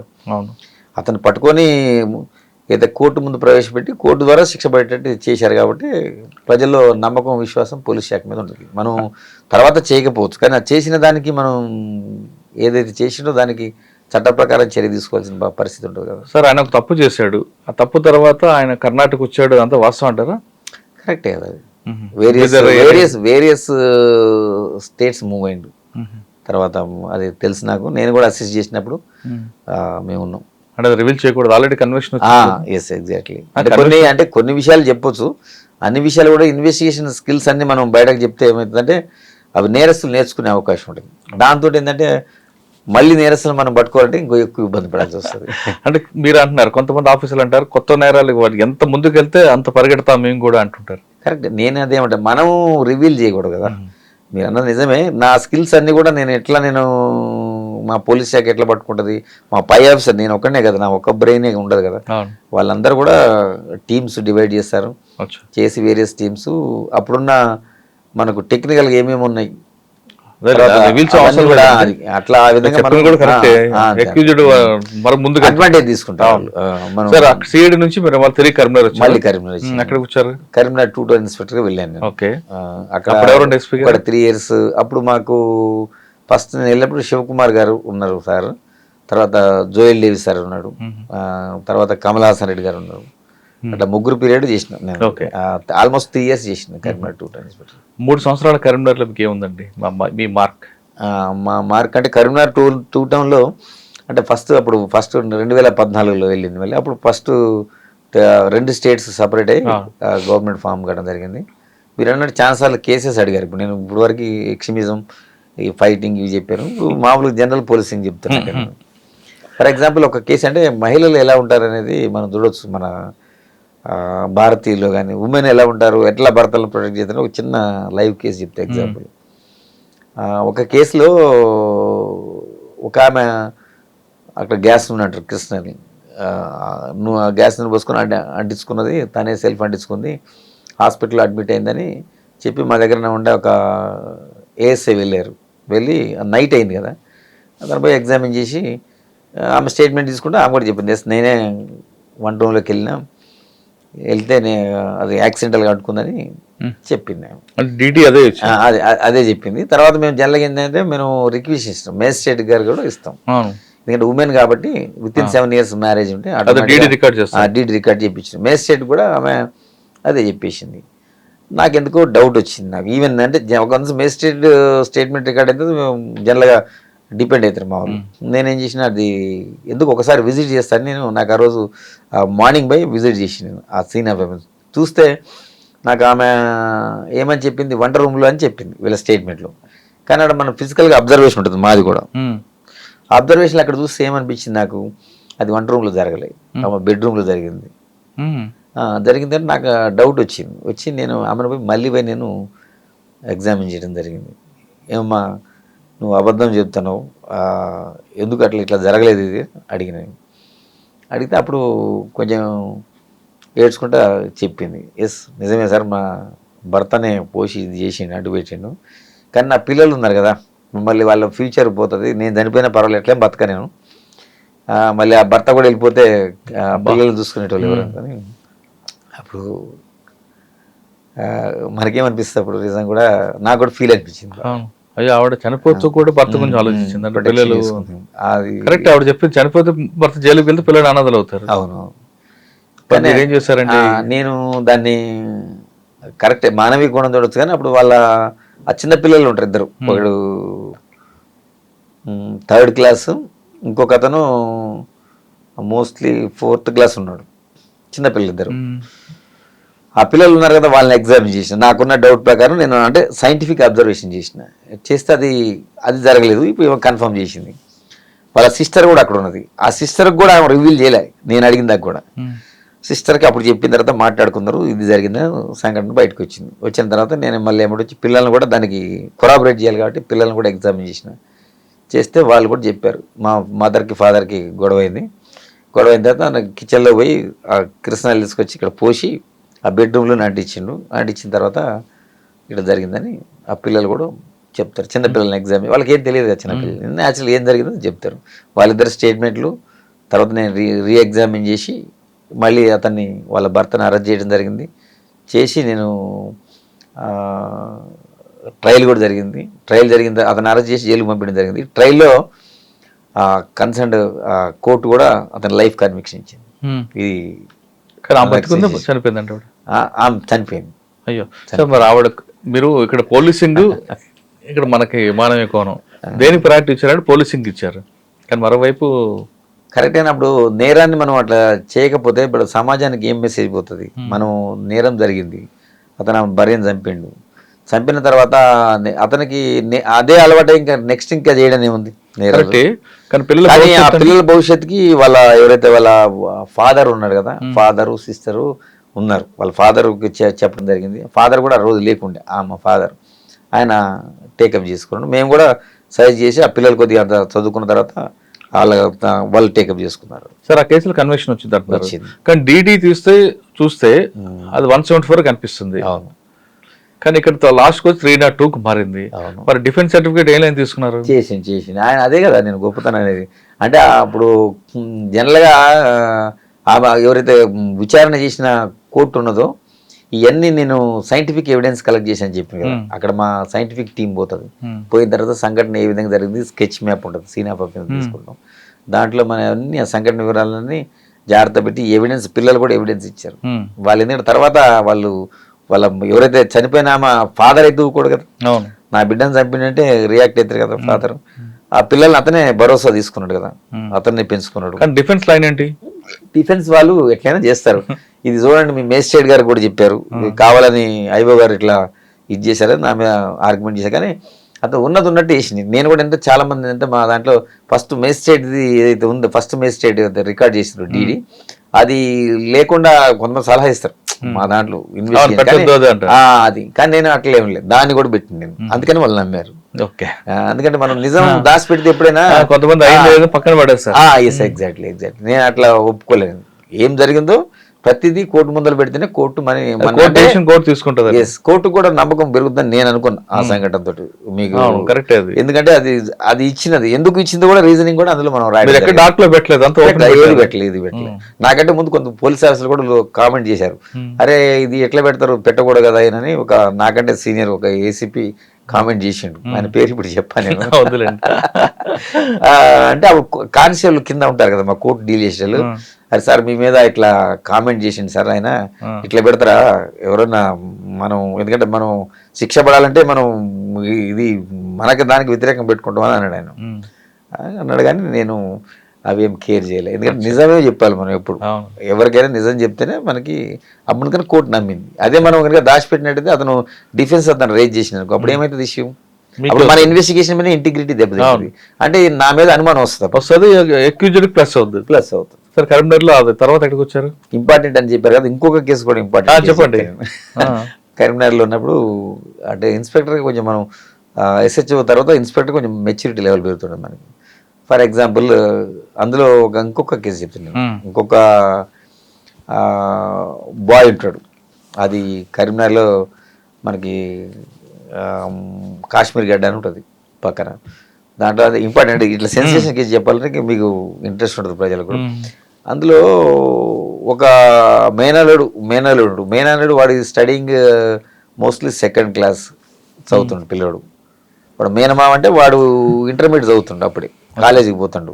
వాడికి కొంచెం బైక్ నడపాలని షోకు, మేనమామకి పిల్లలతో ఆడుకుంటాడు, సరదాగా ఉంటాడు. వాడి ఈ సినిమాలు టీవీలు చూసి రిలీజ్ అయ్యి ఆ పిల్లోడిని ఒకరోజు, నేను అది ముందు చెప్తే మీకు మళ్ళీ ఇదైతుంది. ఒకటి వచ్చింది మాకు, ఏది ఒక కంప్లైంట్ వచ్చింది సడన్గా, అంటే మా బాయ్ మిస్సింగ్, ఇంట్లో లేడని. పోయిన తర్వాత ఆ బాయ్ మిస్సింగ్ మేము వెతికినాం, ఏడా దొరకలేదు. వాళ్ళు కంప్లైంట్ ఇస్తారు, మిస్సింగ్ కింద కేసు రిజిస్టర్ చేసిన తర్వాత మాకు అతను ఆ బాయ్ ఎక్కడ కనిపించకుండా మా మీద పోలీసు మీద బాగా ప్రెషర్ ఉంటుంది, మేము బాయ్ మిస్సింగ్ దాంట్లో మీరు ఏం చేస్తున్నారు, మీరు పట్టుకోవాలి కదా మరి అని. నిజంగానే అది మా బాధ్యత కూడా, అది దొరక మేము అంతా మెసేజ్ ఇస్తాం, అన్ని పోలీసుని అలర్ట్ చేస్తాం, అన్ని చేస్తాం. ఆ కేసు నాకు కొద్దిగా ఇంపార్టెంట్ అనిపించింది కాబట్టి చెప్తున్నాను. ఆ బాయ్ని ఎంత ప్రయత్నం చేస్తే మాకు దొరకలేదు. తర్వాత సెకండ్ డే ఆ బాయ్ డెడ్ బాడీ కనిపించింది ఆ కరీంనగర్ అవుట్స్కట్స్లో ముళ్ళపొదలో. కనిపిస్తే అప్పుడు వాళ్ళు మా మీద బాగా పోలీస్ మీద నెగిటివ్ వచ్చింది ఆ ఫ్యామిలీ. అంటే మా మీద దాడి చేయటం, మాట్లాడటం, దాడి చేయటం అంటే మాటలతోటి అదే అదే అబ్యూజ్ చేయటం. అరే మేము 2 రోజుల కింద మీకు చెప్పాము, మీరేం సాయం చేయలేరు, పోలీసు బాయ్ని కనుక్కోలేదు, ఇక్కడ శవం అయిపోయిండు, చనిపోయిండు అని చెప్పారు. అంటే ఆ కంప్లైంట్లో వాళ్ళు అది కూడా ఇచ్చారు, బాయ్ మిస్సింగ్. ఏంటంటే ఫస్ట్ మనీ డిమాండ్ చేశారు ఒక పబ్లిక్ బూత్ నుంచి, ఫోన్ నుంచి. అంటే మా వైఫల్యం అన్నట్టు వాళ్ళు సాధారణంగా కోపం ఉంటారు కదండి, కామెంట్ చేసి అదంతా వాళ్ళు కొంచెం పోలీస్ స్టేషన్కి వచ్చి కూడా మా మీద అబ్యూజివ్ లాంగ్వేజ్ యూజ్ చేయటం. సరే అని నేను ఆ కేసు ఇన్వెస్టిగేషన్లో మొదలుపెట్టిన తర్వాత జనరల్గా ఏంటంటే మనం డైవర్షన్ అంటే ఎవరో కిడ్నాప్ చేసి డబ్బుల కోసం అడిగారు, తర్వాత మళ్ళీ నెక్స్ట్ రాలే కాల్ వాళ్ళకి పైసలు రెడీ పెట్టుకున్నారు పోలీసు చెప్పకుండా. కానీ ఇక తర్వాత లేదు, వాళ్ళకి కాల్ లేదు అక్కడి నుంచి. ఇక నేను ఇన్వెస్టిగేషన్లో చూసిన తర్వాత బయట నుంచి చూసినా కానీ నాకేం ఆధారం దొరకలేదు. తర్వాత కుటుంబ సభ్యుల మీద డౌట్ వచ్చింది నాకు. మరి అక్కడ బయట నుంచి ఆధారం లేదంటే నెక్స్ట్ కుటుంబ సభ్యులు పోలే, దానికి గట్స్ ఉండాలి కుటుంబ సభ్యుల మీద ఇన్వెస్టిగేట్ చేయాలి. అంటే వాళ్ళు ఏమనుకుంటారు ఆ ఫ్యామిలీ జనరల్గా, అరే మేమే మా కుటుంబ సభ్యులు లాస్ అయినాం, మీ పోలీసు ఇన్ఎఫిషియన్సీ మీరు కనిపెట్టకుండా ఇంకా మమ్మల్ని అనుమానిస్తారని అనేది అవుతున్నారు వాళ్ళ ఇంటికి పోతేనే. కానీ మనం వదిలిపెట్టలేదు అట్లా. మనం పోలీస్ ఇమేజ్ పెరగాలంటే నిజమైన అక్యూజన్ నేరస్తుని పట్టుకోవాలి మనం. నేనేం చేసిన థింక్ చేసి మా ఇన్వెస్టిగేషన్ స్టార్ట్ చేసిన. మనం ఏంటంటే అప్పుడు ఉన్నాయి కొన్ని యాక్చువల్గా సీసీ కెమెరాల ఇంపార్టెన్స్ గురించి మీకు చెప్పడానికి చెప్తాను.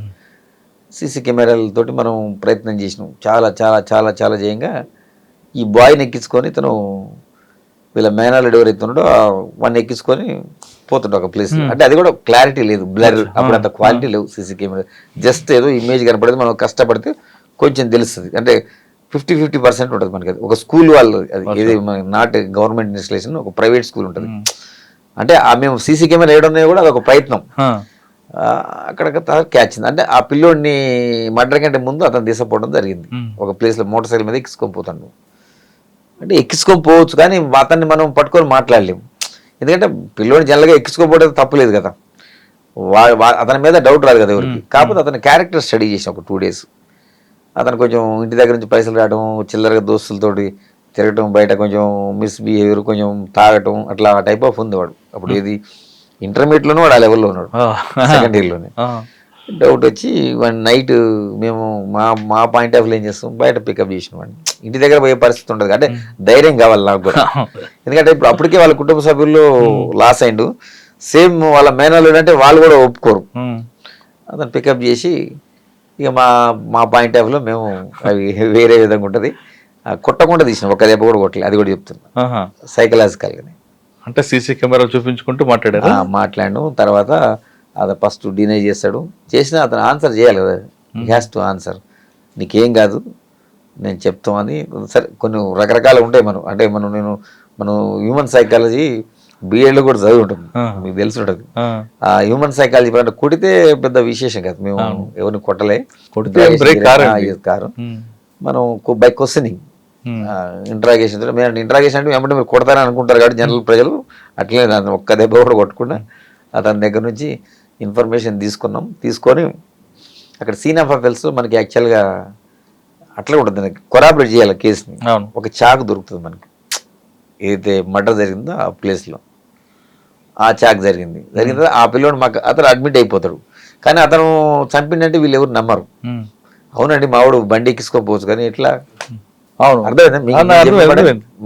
నమ్ముతారు మీరు ఆ ప్లేస్ లో ఉన్నా కానీ నేను కూడా నమ్మను. ఏదో స్టోరీ చెప్తున్నారు పోలీస్ అనుకుంటారు, అంటే పోలీసులు కావాలని మా అబ్బాయిని ఇరికిస్తున్నారు అంటారు. అప్పుడు నేనేం చేసిన, ఇప్పుడు ఆ scene of effects videography photography అన్ని చేసిన ఫస్ట్ మర్డర్ అయినప్పుడు ఆ సీన్ లో మనకు ఒక చాకు దొరుకుతుంది, కూరగాయలు కట్ చేసే చాకు. అది ఎవరిదంటే ఆ పిల్లగాడి ఇంట్లో చాక్. అది మేము ఒక 4-5 చాకులు అక్కడ ప్లాన్ చేసి వాళ్ళ అమ్మని పిలిపిస్తాం, ఎవరైతే విక్టిమ్ ఉందో పిలిపించి చూపిస్తాం ఇవన్నీ చాకు, ఇది ఎవరి అమ్మ ఈ చాకులు. అందులోంచి ఒక చాకు తీసి ఇది మాది అంటది. ఎన్ని రోజులు అయితే మిస్ అయిందంటే ఆ పిల్లగాడి వెళ్ళి నుంచి కనపడట్లేదు, ఇదే చాకుని వీడు తీసుకుపోయి అక్కడ మర్డర్ చేసిన తర్వాత ఎంత తేలికల నేరస్తుడు కూడా కొన్ని వస్తువులు ఆడ వదిలిపెడతాడు, అంటే క్లూ వస్తాడు. ఇతను ఏం చేసిండు యాక్చువల్గా ఆ పిల్లని పికప్ చేసిండు, ఆ చెట్ల కాడ కట్టేసి అన్నీ ఉంటాయి, కొంచెం ఫారెస్ట్ లెక్క ఉంటుంది, అందులో కట్టేసి పబ్లిక్ బూత్కి వచ్చి ఫోన్ చేస్తాడు. ఏది నాకు ఇన్ని పైసలు కావాలని డిమాండ్ చేస్తాడు. వాళ్ళ బావకే చేస్తాడు. కానీ వాడికి వాయిస్ గుర్తుపట్టలే, అతను చేంజ్ చేసి మాట్లాడాడు. తర్వాత మళ్ళీ వాడికి ఏం డౌట్ వచ్చిందంటే, ఎస్ నేను డబ్బులు అడిగినా, మళ్ళీ నా ఇంటికి పోయిన తర్వాత నాన్న చెప్తా అంటాడు కదా, తీసుకొచ్చి ఫారెస్ట్లో కట్టేసింది కదా. వాడికి అప్పుడు అనుమానం వచ్చింది. ఫస్ట్ నేరం మొదలు పెట్టినప్పుడు అర్థం కాలేదు వానికి. తర్వాత ఏం డౌట్ వచ్చింది, ఒకవేళ నాకు పైసలు తెచ్చిస్తారు, కానీ ఈ పిల్లగాడు రిలీజ్ చేద్దాం ఇంటికి పోయిన తర్వాత నేను చెప్తా అంటాడు కదా, అమ్మ చెప్తా అంటాడు కదా. అందుకని అది తట్టుకోలేక వాడికి డౌట్ వచ్చి అప్పుడు చంపేస్తాడు కదా. అయ్యో, ఇంట్లో తీసుకొచ్చి కిడ్నాప్ చేస్తాడు. కత్తి కోసం ఇంటికి వస్తాడా? కత్తి కూడా మొదలు తీసుకోండి ప్లాన్ ప్రకారం. ఇంట్లో కత్తే కదా, వాడు అక్కడే ఉంటాడు కదా. వాడు వాళ్ళ ఇల్లు ఇద్దరు పక్క వెళ్ళి వాళ్ళ ఇంట్లో ఏదైతే కూరగాయలు కట్ చేసే చాకు ఉంటుందో ఆ చాకు పికప్ చేసుకొని ఈ పిల్లగాడు పికప్ చేసుకొని ఆ బండి ఎక్కించుకొని వస్తాడు. అంటే చంపేద్దాం ఉద్దేశం, బెదిరిద్దామని బెదిరించి పైసలు తీసుకుందామని. కానీ పైసలు వాడికి అప్పుడు డౌట్ వచ్చింది, ఏమని, ఎస్ నేను పైసలు తీసుకున్నాక వాడు ఆగాడు కదా, సో నన్ను తీసుకొచ్చి కట్టేసిందంటే వాళ్ళకి డౌట్ వస్తుంది కదా. అందుకని అప్పుడు అక్కడ డౌట్ వచ్చి చంపేస్తాడు, అనవసరంగా ప్రాణం తీస్తాడు. ఆ పిల్లడు చనిపోయాడు. అయ్యో కాదండి, పిల్లడు చంపొద్దు అని అంటాడు కదా మేనమామ కదా. అవును, అయినా కానీ వాడు థ్రోట్ కట్ చేసి చంపేశాడు పిల్లడు. చాలా బాధ అనిపించింది. కాకపోతే ఫైనల్గా మనం అతన్ని పట్టుకోవడం జరిగింది. అప్పుడు మనం ఈ చాకు ఇవన్నీ ఎవిడెన్స్ అని చూపించిన తర్వాత అప్పుడు వాళ్ళు కుటుంబ సభ్యులు లేదా ఎట్టి పరిస్థితుల్లో వాళ్ళకి అనుమానాలు. విచిత్రం ఏంటంటే ఈ పిల్లగాడిని ఎత్తడానికి చంపిన తర్వాత ఇతని బండి మీదనే వాళ్ళ మేనత తిరుగుతుంది, మొత్తం ఊరంతా తిరుగుతుంది పిల్లగాడిని ఎత్తడానికి. మీకు ఏమనిపించింది దీని తర్వాత? నేరం చేసి ఆ ఏజ్లోనే వాళ్ళ మేనతను ఎక్కించుకొని ఊరంతా తిరుగుతారు బండి వేసుకొని. కదండి చిన్నపిల్లాడు, మా అమ్మ వద్దన్న కొట్టడానికి చేతులు రావు కదా. వాడి తర్వాత వాడికి కన్విక్షన్ వచ్చిందండి. వానికి కూడా కన్విక్షన్ వచ్చింది. సార్ కరీంనగర్ తర్వాత ఎక్కడికి వచ్చారు? దాని తర్వాత నేను ఇంటెలిజెన్స్కి వచ్చాను, హైదరాబాద్కి ఇంటెలిజెన్స్కి వచ్చాను. దాని తర్వాత వచ్చి ఇక్కడ ఒక 5.5 years ఇంటెలిజెన్స్, మెయిన్ ఇంటెలిజెన్స్లో ఇదే వెస్ట్ జోన్. అంటే టోటల్గా జూబ్లీస్, బంజారాస్, పంజాగుట్ట, ఎస్ఆర్ నగర్, గోషామాల్, ఆసిఫ్ నగర్ ఇదంతా వస్తుంది వెస్ట్ జోన్ అంటే. అంటే కరీంనగర్ తర్వాత ఎక్కువ కాలం వెస్ట్ జోన్లో పనిచేశారు మీరు? ఎగ్జాక్ట్లీ 5.5 years చేశాను. దాని తర్వాత ప్రమోషన్ వచ్చిన తర్వాత ఏసీపీగా ఫస్ట్ లా అండ్ ఆర్డర్ జూబ్లీలు చేశాను. దాని తర్వాత నెక్స్ట్ మళ్ళీ లా అండ్ ఆర్డర్ నుంచి ట్రాఫిక్. సార్ జూబ్లీస్ లో ఎలాగుంటుంది అన్న పరిస్థితి? ఎందుకంటే ఇక్కడ ఎక్యూజ్డ్ హై ఇన్ఫ్లుయెన్స్ ఉంటాడు, కంప్లైంట్ హై ఇన్ఫ్లుయెన్స్ ఉంటాడు. అసలు కంప్లైంట్ పొల్యూషన్ రాకముందే పలానా వ్యక్తి వస్తారని మీకు ఫోన్ వస్తుంది, వాడిని పికప్ చేయకముందే పలానా మనోడే అని ఫోన్ వస్తుంది. ఈ ప్రజలు ఎలా తట్టుకుంటారండి జూబ్లీస్ లో? మూవ్మెంట్ ఉంటుంది. మనం సిన్సియర్గా ఉంటే అట్లా ఏం జరగదు. కొంచెం మనం మిగతా పోలీస్ స్టేషన్ లో పోల్చుకుంటే జూబ్లీస్ మాత్రం కొంచెం ప్రజలు ఎక్కువ ఉంటారు, హైలీ ఇన్ఫ్లుయెన్స్ ఉంటారు. ఫర్ ఎగ్జాంపుల్ మీకు ఒకటి చెప్తా ఎగ్జాంపుల్. అంటే అది జనరల్గా ఏంటంటే మనం ఇన్వెస్టిగేట్ అంటే ఇక్కడ ఆఫీసర్స్, అప్పుడు మన సివి ఆనంద్ సార్ మాకు సిపి హైదరాబాద్ సేమ్ సారే ఉండే అప్పుడు. మధ్యలో తర్వాత సార్ ట్రాన్స్ఫర్ అయిన తర్వాత మన ఎలక్షన్ టైంలో సార్ మారిండే అప్పుడు. సో మారి తన ఈసారి సందీప్ చాండిలే సార్ వచ్చారు. ఆ సార్ తర్వాత మళ్ళీ నెక్స్ట్ శ్రీనివాస్ రెడ్డి సార్ కూడా వచ్చారు. ఆ సార్ పీరియడ్ కూడా చేశాను. అంటే వస్తుండే ఇంపార్టెంట్ మీరు అన్నట్టు కేసెస్ చాలా ఇంపార్టెంట్, ఫైనాన్షియల్ తర్వాత వేరియస్ థింగ్స్ వస్తుంటాయి. కానీ మనం కొంచెం అందరితో కూడా మర్యాదగా మాట్లాడాలి. నా ఫస్ట్ నుంచి కూడా నేను ఎవరిని కూడా అబ్యూజివ్ లాంగ్వేజ్ వాడాను నేను. ఎందుకంటే మాట్లాడితే అడ్వాంటేజ్ తీసుకుంటారు. ఇలా పోలీసులు కొంతమంది తెలిసి తెలియక మాట్లాడుతుంటారు, కానీ ఇట్స్ నాట్ కరెక్ట్. అంటే మై పాయింట్. మీరు మాట్లాడకపోయినా మిమ్మల్ని ట్రాప్ లో పెట్టడానికి చాలా మంది ఉంటారు జూబ్లీస్ లో. మరి అటువంటి ట్రాప్ లో పడలేదా? ఆఫర్ ఎప్పుడు జరగలేదు. కానీ ఎక్కువ ఉంటాయండి, హనీ ట్రాప్స్ ఉంటాయి, చాలా వేరియస్ క్రైమ్స్ ఉంటాయి ఇక్కడ. ఇక స్టేట్ లో ఈ 2 స్టేట్లకు సంబంధించిన వాళ్ళందరూ కేంద్రీకృతమైనది జూబ్లీస్. ఫిలిం నగర్, జూబ్లీస్ అంటే 2 PSలు వస్తుంటాయి. సార్ మీకు జూబ్లీస్ లో బాగా గుర్తుపెట్టిన సంగతి, ఎందుకంటే మీరు 2 స్టేట్లకు సంబంధించిన వాళ్ళు చూసారు కాబట్టి.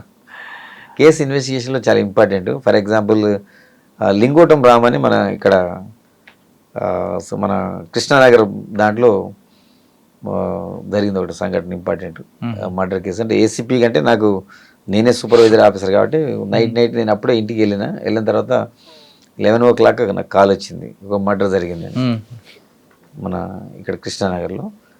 అక్కడ వాళ్ళు అరౌండ్ అందులో ఒక అతను ఆ రాము అతన్ని ఒక ఇంటికి వస్తాడు. ఇంటికి వచ్చిన తర్వాత వాళ్ళ ప్లాన్ ప్రకారమే బయట నుంచి వచ్చి అటాక్ చేసి దాదాపు అందులో 14 మంది అక్యూలు ఇన్వాల్వ్ అయ్యారు. అతన్ని అంటే భయంకరంగా అతన్ని పెనిస్ కూడా కట్ చేస్తారు అందులో ఆ కేసులో. అంతే అందులో ఆ కోపం ఉన్న అతను దాదాపు ఆయన బాడీ మీద నాకు తెలిసి ఒక 140-142 ఉన్నాయి కత్తిపోట్లు. అదే అంత భయంకరంగా చంపడం. ఎందుకంటే అంత కసి అతనికి ఏంటంటే యాక్చువల్గా అతను ఒక లేడీకి ఇష్టపడతాడు అతను, రాము అని అతను. ఇందులో ఉన్న నేరస్తుడికి కూడా ఒక అతనికి అదే లేడీతో సంబంధం ఉంది. అతను ఒక అక్యూడు. ఇంకొక అక్యూడ్ ఏంటంటే వీళ్ళందరూ కూడా అక్కడ మన హైదరాబాద్ అవుట్స్కట్స్లో సైబరాబాద్ లిమిట్స్లో అతను ఈ రాము అని ఇంకా వాళ్ళకి వేరే గ్యాంగ్, అతను వేరే స్టేట్ అంటే ఆంధ్ర నుంచి ఉన్నారు అక్యూడ్, మన విజయనగరం నుంచి ఉన్నారు, తర్వాత వెస్ట్ గోదావరి నుంచి కూడా ఉన్నారు అందులో పార్టిసిపేట్ అక్యూడ్లు. వీళ్ళందరూ అక్కడ తాడాట అని ఒక ఆట ఆడతారు గేమ్ అక్కడ. అలా ఆ గేమ్ ఆడినప్పుడు వీళ్ళందరూ మామూలు గేములు వసూలు చేసుకుంటుంటారు అక్కడ ఆ తాడాట ఆడినప్పుడు. అక్కడ ఆ విషయంలో వాళ్ళు డిస్ప్యూట్ అయ్యి ఈ రాము అని అతను వాడిని కొట్టిండు, బాగా కొట్టిండు. అంటే ఆల్మోస్ట్ వాడు డెత్ అవుతుండే అందులో ఉన్న ఒక అక్యూడు. అది అతను వాడు మనసులో పెట్టుకున్నాడు, నా బాడీ అంతా డ్యామేజ్ చేసి నా ప్రొఫెషన్ ఏదైతే తాడాట ఉంటుందో మన అక్కడ ఆడకుండా రైవలరీ తోటి వెళ్ళగొట్టిండు. అవన్నీ మనసులో పెట్టుకొని అతను ఎట్లా ఆయన చంపాలని గత 3-4 ఏళ్ళ నుంచి ప్రయత్నం చేస్తాడు. ఇతను కూడా వీళ్ళందరూ ఆ లేడీ ఇంటికి వచ్చేటోళ్ళు, సోకాళ్ళుగా రివీల్ చేయడం. కానీ వచ్చినప్పుడు వాళ్ళ ఫ్రెండ్స్ ఎట్లా అతను చంపాలని ప్లాన్ వేసుకుంటారు. కలిపింది అమ్మాయి. Yes, exactly. కలిపిన తర్వాత అతను ఒకరోజు ఇంటికి, అంటే అతను ఎప్పుడు వచ్చినాక ఒక 4-5 నెంబర్ పెట్టుకొని వస్తాడు. లేడీ దగ్గరకు వస్తున్నారు కాబట్టి సింగిల్గా వచ్చినారు. జనరల్గా అతను మర్డర్ చేసే అవకాశం వాళ్ళకి దొరకట్లేదు. ఇతనికి ఉన్న వీక్నెస్ ఇది ఉన్నది కాబట్టి అక్కడికి వచ్చింది కాబట్టి ఆ రోజు సింగిల్గా వచ్చింది కాబట్టి వీళ్ళు కూడా చాలా ప్లాన్గా వస్తారు. అంటే 15 మంది అంటే నాట్ ఎ జూబ్, ఎందుకంటే జూబ్లీస్ అనేది ఇంపార్టెంట్. ఇక్కడ ఇంతమంది వచ్చి అటాక్ చేసి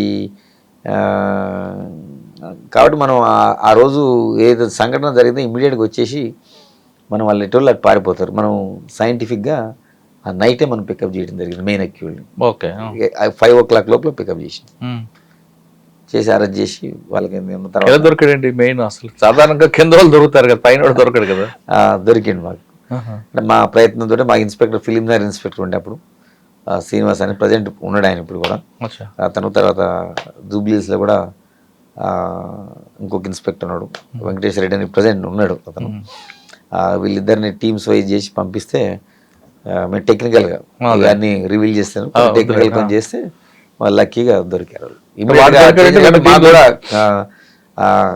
అప్రిసియేషన్ వచ్చింది. అంటే ఇమీడియట్గా విత్-ఇన్ 13-14 అవర్స్లోనే మేము పికప్ చేసినాం. అంటే మర్డర్ అయిన ఒక 5-6 గంటల్లోనే పికప్ చేయడం జరిగింది. మెయిన్ ప్రధాన నిందితులు పికప్ చేసి కేసు కోర్టులో ఉందా? నడుస్తుంది ఇప్పుడు, ట్రయల్ నడుస్తుంది. ఇంకేం గుర్తున్నాడు సార్?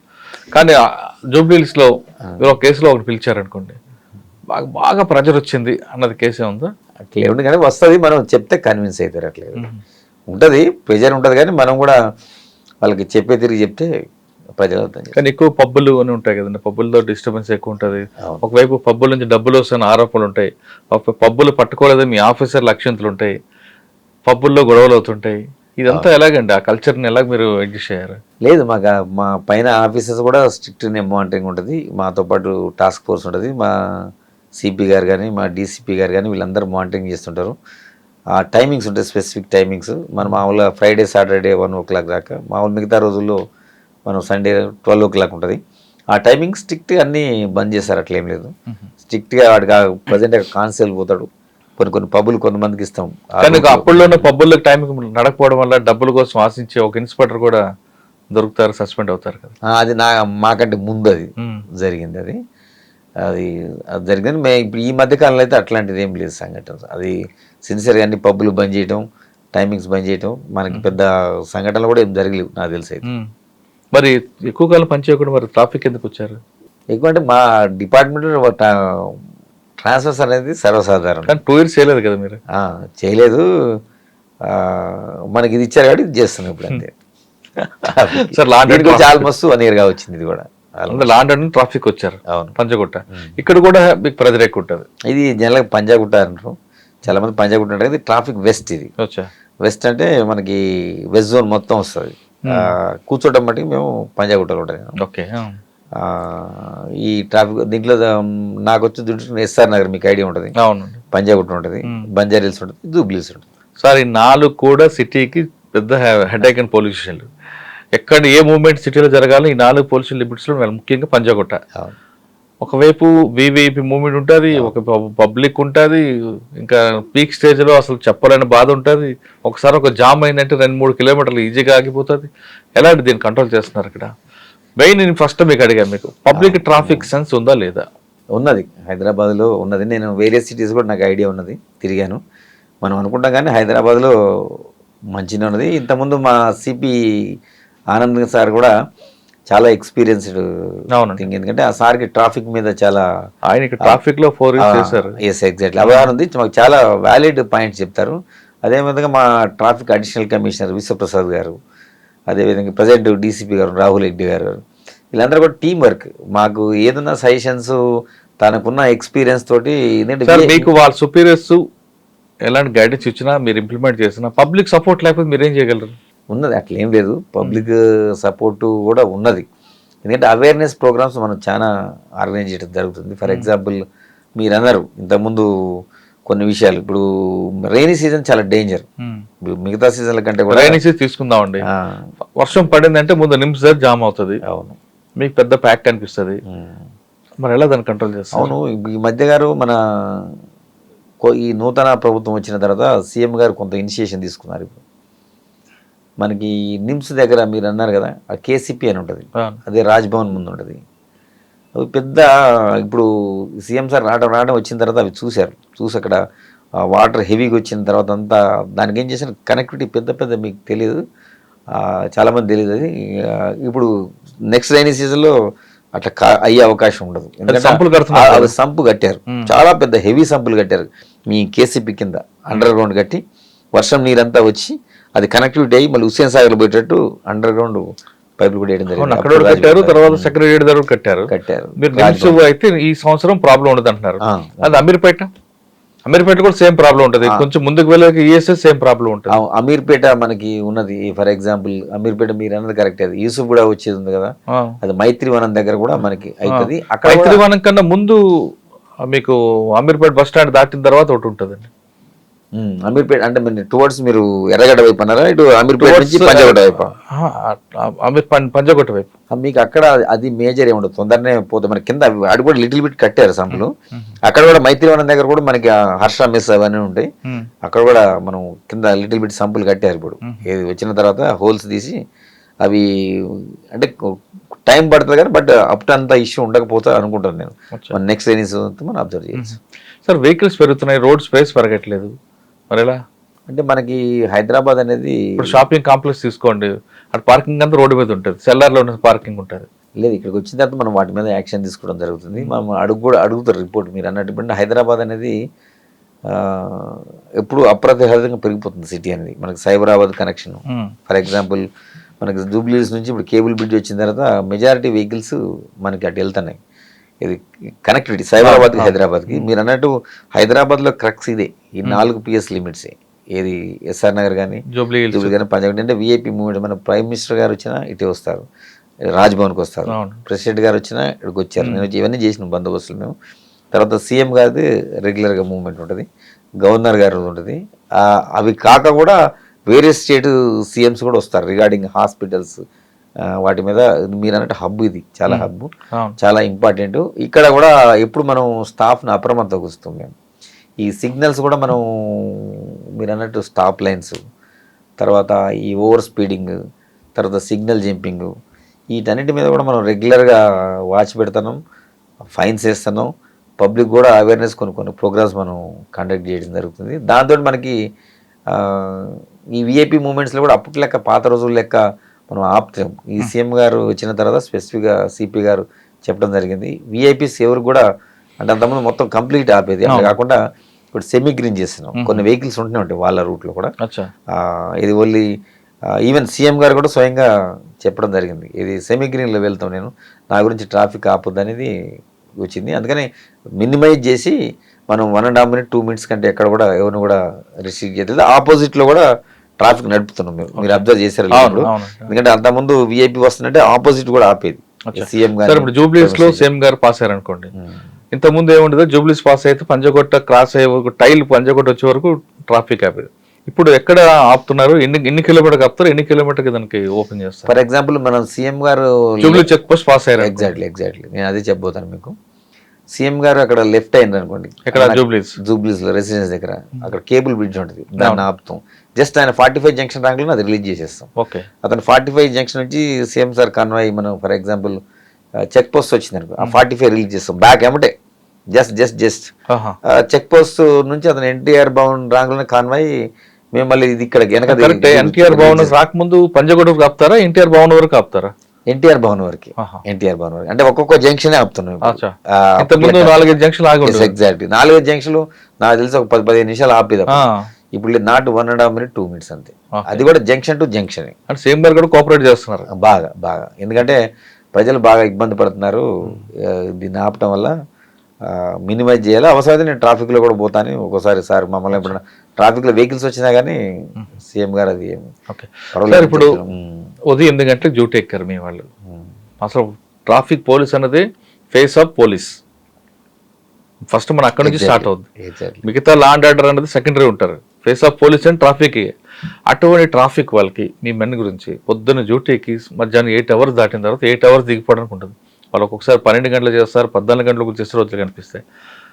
వాళ్ళకి ఫస్ట్ వచ్చినప్పుడు ఉన్నంత బలం క్రమేపీ తగ్గుతుంది, ఏ మనిషికైనా తగ్గుతుంది, అందులో వాళ్ళకి ఇంకా ఎక్కువ తగ్గుతుంది. రకరకాల హారన్లు, రకరకాల వ్యక్తులు, రకరకాల మనుషులు, ఆర్గ్యుమెంట్స్. వాళ్ళు ఆ స్టేజ్కి వచ్చిన తర్వాత ఏదో ఒక వ్యక్తి చిన్న తప్పు చేశాడు అనుకోండి, వెంటనే వాళ్ళకి ఛార్జ్ మేము ఇవ్వడం ఎంతవరకు న్యాయం అంటారు? అంటే ఇప్పుడు మనకి ఏంటంటే ఇప్పుడు మిగతా ఇప్పుడు అదే చెప్తున్నాను. ఇప్పుడు లా అండ్ ఆర్డర్లో ఉన్నది అనుకోండి, టైమింగ్స్ ఏమి ఉండదు. ఏదైనా ఇష్యూ అయితే ఇమీడియట్గా ఎనీ టైం రావాల్సింది. ఇక్కడ మన ట్రాఫిక్ ఏంటంటే మీరు అన్నట్టు కొంత సిపి గారు అది ఆలోచన చేసుకొని వాళ్ళకి ప్రభుత్వాన్ని కన్విన్స్ చేసి 30% శాలరీ కూడా వాళ్ళకి ఎక్కువ. మార్నింగ్ 8 to 2 o'clock ఉంటుంది వాళ్ళకి డ్యూటీ. తర్వాత వాళ్ళు దిగి వెళ్ళినంటే నెక్స్ట్ డే 2 o'clock అవుతుంది, అంటే మధ్యలో రెస్ట్ కూడా దొరుకుతుంది వాళ్ళకి. కాబట్టి ఏంటంటే ప్రజలకి లాభం చేకూర్చాలంటే వాళ్ళకి రెస్ట్ కూడా చూసుకుంటా మనము సిగ్నల్స్ మీదే ఎక్కువ డిపెండ్ అవుతుంది. Signals functioning important. వీళ్ళు చేసుకుంటుంటారు. ఒకవేళ వీళ్ళున్నాక మనం దానికి తగ్గట్టు మనం అంబరిలాస్ ఈసీపీ గారి ఆలోచన అంబరిలాస్ కూడా కొన్ని ఎరెక్ట్ చేయడం జరిగింది. ఏదైనా కావాలని కూడా దాంట్లో కూర్చొని కరెక్ట్ సార్. మీరు ఎంత చేసినా మంచినీళ్ళు, వాటర్, సమ్మర్లో అయితే వాటర్ బాటిల్ ఇస్తారు, గ్లూకోన్ బాటిల్ ఇస్తారు, బటర్ మిల్క్ కూడా ఇస్తారు, అన్నీ ఇస్తారు. కానీ ఉదయం 8 గంటలకు వచ్చినప్పుడు అంత ఓపిక్గా ఉన్న ఆయన క్రమేపీ తగ్గుతుంది, ఏ మనిషికి తగ్గుతుంది. ఆ టైంలో వచ్చి ఒక ప్రతి వెహికల్ కూడా ఆపితే ఆర్గ్యుమెంట్ ఎక్కువ ఉంటుంది. ఆర్గ్యుమెంట్లో ఎక్కడో కొంచెం బరస్ట్ అవుతారు. అది పట్టుకొని వెంటనే ఛార్జ్ మెమో ఇస్తే వాళ్ళ మొరాలిటీ దెబ్బతింటుంది కదా. ఛార్జ్ మెమో ఏమి ఇయ్యరు, అంటే కంప్లైంట్ చేస్తే దాంట్లో ఇంటెన్సిటీ చూస్తాం మనం. అతను యాక్సిడెంటల్గా అనడా లేకపోతే వేరే విధంగా బిహేవ్ చేసిండా, ఆ ఇద్దరు సందర్భాన్ని మనం విచారణ చేయమంటారు మమ్మల్ని కూడా. అట్లా ఉన్నప్పుడే మనం ఫెరోషియస్గా ఉన్న వాళ్ళనే మనం యాక్షన్ తీసుకుంటాం. కానీ ఏదో మీరు అన్నట్టు కొంచెం అలసిపోయి కావాలని ఇంటెన్షనల్గా ఇబ్బంది పెట్టకుండా యాక్సిడెంటల్గా అయినప్పుడు మనం కూడా సాఫ్ట్గా తీసుకుంటాం. వచ్చిన వ్యక్తి ప్రతి వెహికల్ కూడా ఆపగానే ముందు ఆర్గ్యుమెంట్ చేస్తాడు కదా, తప్పు ఒప్పుకొని మాట్లాడు, నీ పేరేం పేరు, నువ్వు ఏ పోస్ట్, నీకు ట్రాన్స్ఫర్ చేస్తా, ఇన్ని రకాలుగా అన్ని ఇరిటేషన్ తెప్పిస్తాడు. పోలీస్ అన్నప్పుడు పేషెన్స్. మీకు ఇటువంటి సంఘటనలు ఎదురయ్యా? జరుగుతుంది, ఆర్గ్యుమెంట్ చేస్తారు. కంట్రోల్ చేస్తారు. చేసినప్పుడు మేము ఎప్పుడు చెప్తాం, మా స్టాఫ్ కూడా ఎప్పుడు కూడా స్మైలింగ్ ఫేస్ తోటి ఆన్సర్ చేయండి. వాళ్ళు మనకు శత్రువులు కాదు కదా, వాళ్ళు వైలేటర్స్, వాళ్ళు నేరస్తులు కాదు. మా సిపి సార్ పైన చెప్తాడు, నేను కూడా చెప్తా. వాళ్ళంతా రూల్స్ వైలేట్ చేస్తున్నారు, but they are not offenders. బేసికల్గా మనం ఆ కోణంలో వాళ్ళని చూడాలి. ఎవరైతే ఆర్గ్యుమెంట్ చేసేటోళ్ళు వాళ్ళు దే ఆర్ నాట్ అఫెండర్స్, నేరస్తులు కాదు. మీకు ఈ వర్డ్ అర్థమై ఉంటుంది. అవును, వాళ్ళు ఓన్లీ వైలేటర్స్. వైలేట్ చేస్తున్నారు కాబట్టి వాళ్ళని మనం ఎడ్యుకేట్ చేయాలి. మీరు మీరు కొంచెం సాఫ్ట్ కార్నర్కి వెళ్తారు. వైలేటర్స్ కాదు, వాళ్ళు ఎఫెండర్స్ కాదు, ఓన్లీ వైలేటర్స్. ఇవాళ వైలేటర్ రేపు ఎఫెండర్ అవుతాడు కదా. అయితే అట్లాంటి దాంట్లో మనం కేసు రిజిస్టర్ చేపిస్తాం, మనం దేశంపై కంప్లైంట్ లాడ్జ్ చేపిస్తాం. అన్నెసెసరీగా మనం ఫిజికల్గా ఎవరైనా అటాక్ చేసి, ఫర్ ఎగ్జాంపుల్ మీరు డ్రంక్ అండ్ డ్రైవ్ ఉంటుంది, పోలీస్ మేజర్గా మోర్ ఇంపార్టెంట్. డ్రంక్ అండ్ డ్రైవ్లో కూడా కొంతమంది మీరు అన్నట్టు ఆ కోణంలో బాగా ఇబ్బంది పడుతున్నారు, హై లెవెల్ పోతారు. పోయినప్పుడు అందుకనే మాకు అందరు కూడా కెమెరాస్ ఉంటాయి, బాడీ ఓన్ కెమెరాస్ ఉంటాయి, అందులో రికార్డ్ అవుతుంది ప్రతిదీ, ఎగ్జామిన్ చేస్తాం.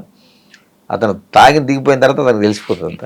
అప్పుడు కొద్దిసేపు సార్ ఒక సంగతి చెప్పండి, ముందు తాగినప్పుడు ఆవేశం నుండి తాగిన తర్వాత దిగిపోయిన తర్వాత ఎలా మాట్లాడు అంటే పేరు రివీల్ చేయకుండా చెప్పండి ఒకటి. నేను చూసిన పెద్ద పెద్ద వాళ్ళు కూడా మంచి, నేను రీసెంట్గా ఒక డాక్టర్ చూసిన, అతను డాక్టరే 31st అప్పుడు దొరికిండు. డ్రంక్ అండ్ డ్రైవ్లో దొరుకుతారు. డ్రంక్ అండ్ డ్రైవ్ మీరు అన్నిటికంటే డేంజర్, అంటే మీరు ఇంతకుముందు కూడా మాట్లాడుకున్నాం మనం, అన్నిటికంటే డేంజర్ డ్రంక్ అండ్ డ్రైవ్. ఎందుకంటే అతను డ్రంక్ చేసిన తర్వాత అతనికి పని చేయదు, అంటే కొంచెం అదొక స్టేటస్లో పోతాడు. అప్పుడు డ్రైవ్ చేస్తే ఇప్పుడు నా పిల్లలు ఉండొచ్చు, మీ పిల్లలు ఉండొచ్చు, మన కుటుంబ సభ్యులు ఇంకెవరైనా కావచ్చు, వాళ్ళు ఏం చేయని తప్పుకి ఇతను చేసిన ర్యాష్ డ్రైవింగ్ తోటి బలైపోతే ఒక లైఫ్ పోతుంది. మనిషి ఇంకేదైనా మనం తెచ్చేది కానీ లైఫ్ అనేది తెచ్చేయలేము.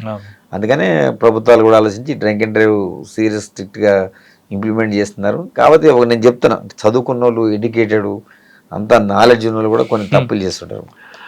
అతను ఇట్లా చేస్తుంటారు కొంతమంది. ఏంటంటే అక్కడ దాకా డ్రైవింగ్ చేసుకుంటూ వస్తారు, వచ్చిన తర్వాత ఆ పోలీసు ఆడు చెక్ చేస్తుందంటే ఎమ్మటే వాళ్ళ వైఫ్ను కూర్చోబెడతారు, ఆమె దాగపోతే చేంజ్ చేస్తారు.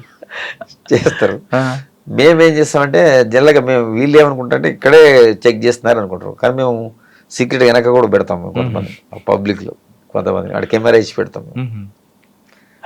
అట్లా వచ్చి మా 100 మీటర్లకు అవతల రెండు పెడతాం. అది తెలియదు అది. అంటే నేను ఇంతకుముందు నక్సలిజం కూడా ఎక్స్పీరియన్స్ చెప్తాను కదా, అట్లా వెహికల్ చెకింగ్ చేసినప్పుడు మేము ఆ దూరంగా కూడా పెడతాం, వెనకాల కట్ ఆఫ్ అంటారు దాన్ని, ఆ కట్ ఆఫ్లో కూడా పెడతాం. వీళ్ళకి అవేర్నెస్ ఉంటుంది కదా, వచ్చి టక ఆర్గ్యూ చేస్తారు. అప్పుడే నేను నడపలేదు బండి, మా వైఫ్ నడిపింది, అట్లా జరిగింది. నిజంగా నా వైఫ్నే పెట్టింది పాపం. అట్లా ఒకటి కాదు, చాలా చూసి నేను. అయితే దొరికిన తర్వాత నేను నో సార్ నేను నడపలేదు అంటాడు. మనం బాబు మీరు డాక్టర్ గారు మీరు నడిపారు, ఎందుకు అబద్ధం ఆడతారంటే లేదు సార్ అంటాడు. వాళ్ళ పైన మా సుపీరియర్స్ కూడా కంప్లైంట్ చేస్తారు, వాళ్ళు కూడా మా వాళ్ళు ఏమైనా తప్పు పెట్టారని వాళ్ళకి డౌట్ ఉంటుంది. ఇవాళ రేపు టెక్నికల్ ఆధారాలు ఉన్నాయి. ఫర్ ఎగ్జాంపుల్ మనం ఏం చేస్తాం, సీసీ ఫుటేజ్ కలెక్ట్ చేస్తాం. ఇప్పుడు అతను జర్నీ ఎక్కడ స్టార్ట్ అవుతుంది, ఒక హోటల్ నుంచి స్టార్ట్ అవుతుంది. ఆ హోటల్ కూడా తెప్పించింది, ఆ హోటల్లో బండి స్టార్ట్ అయినప్పుడు ఎక్కుతాడు కదా వెహికల్, ఎక్కుతాడు.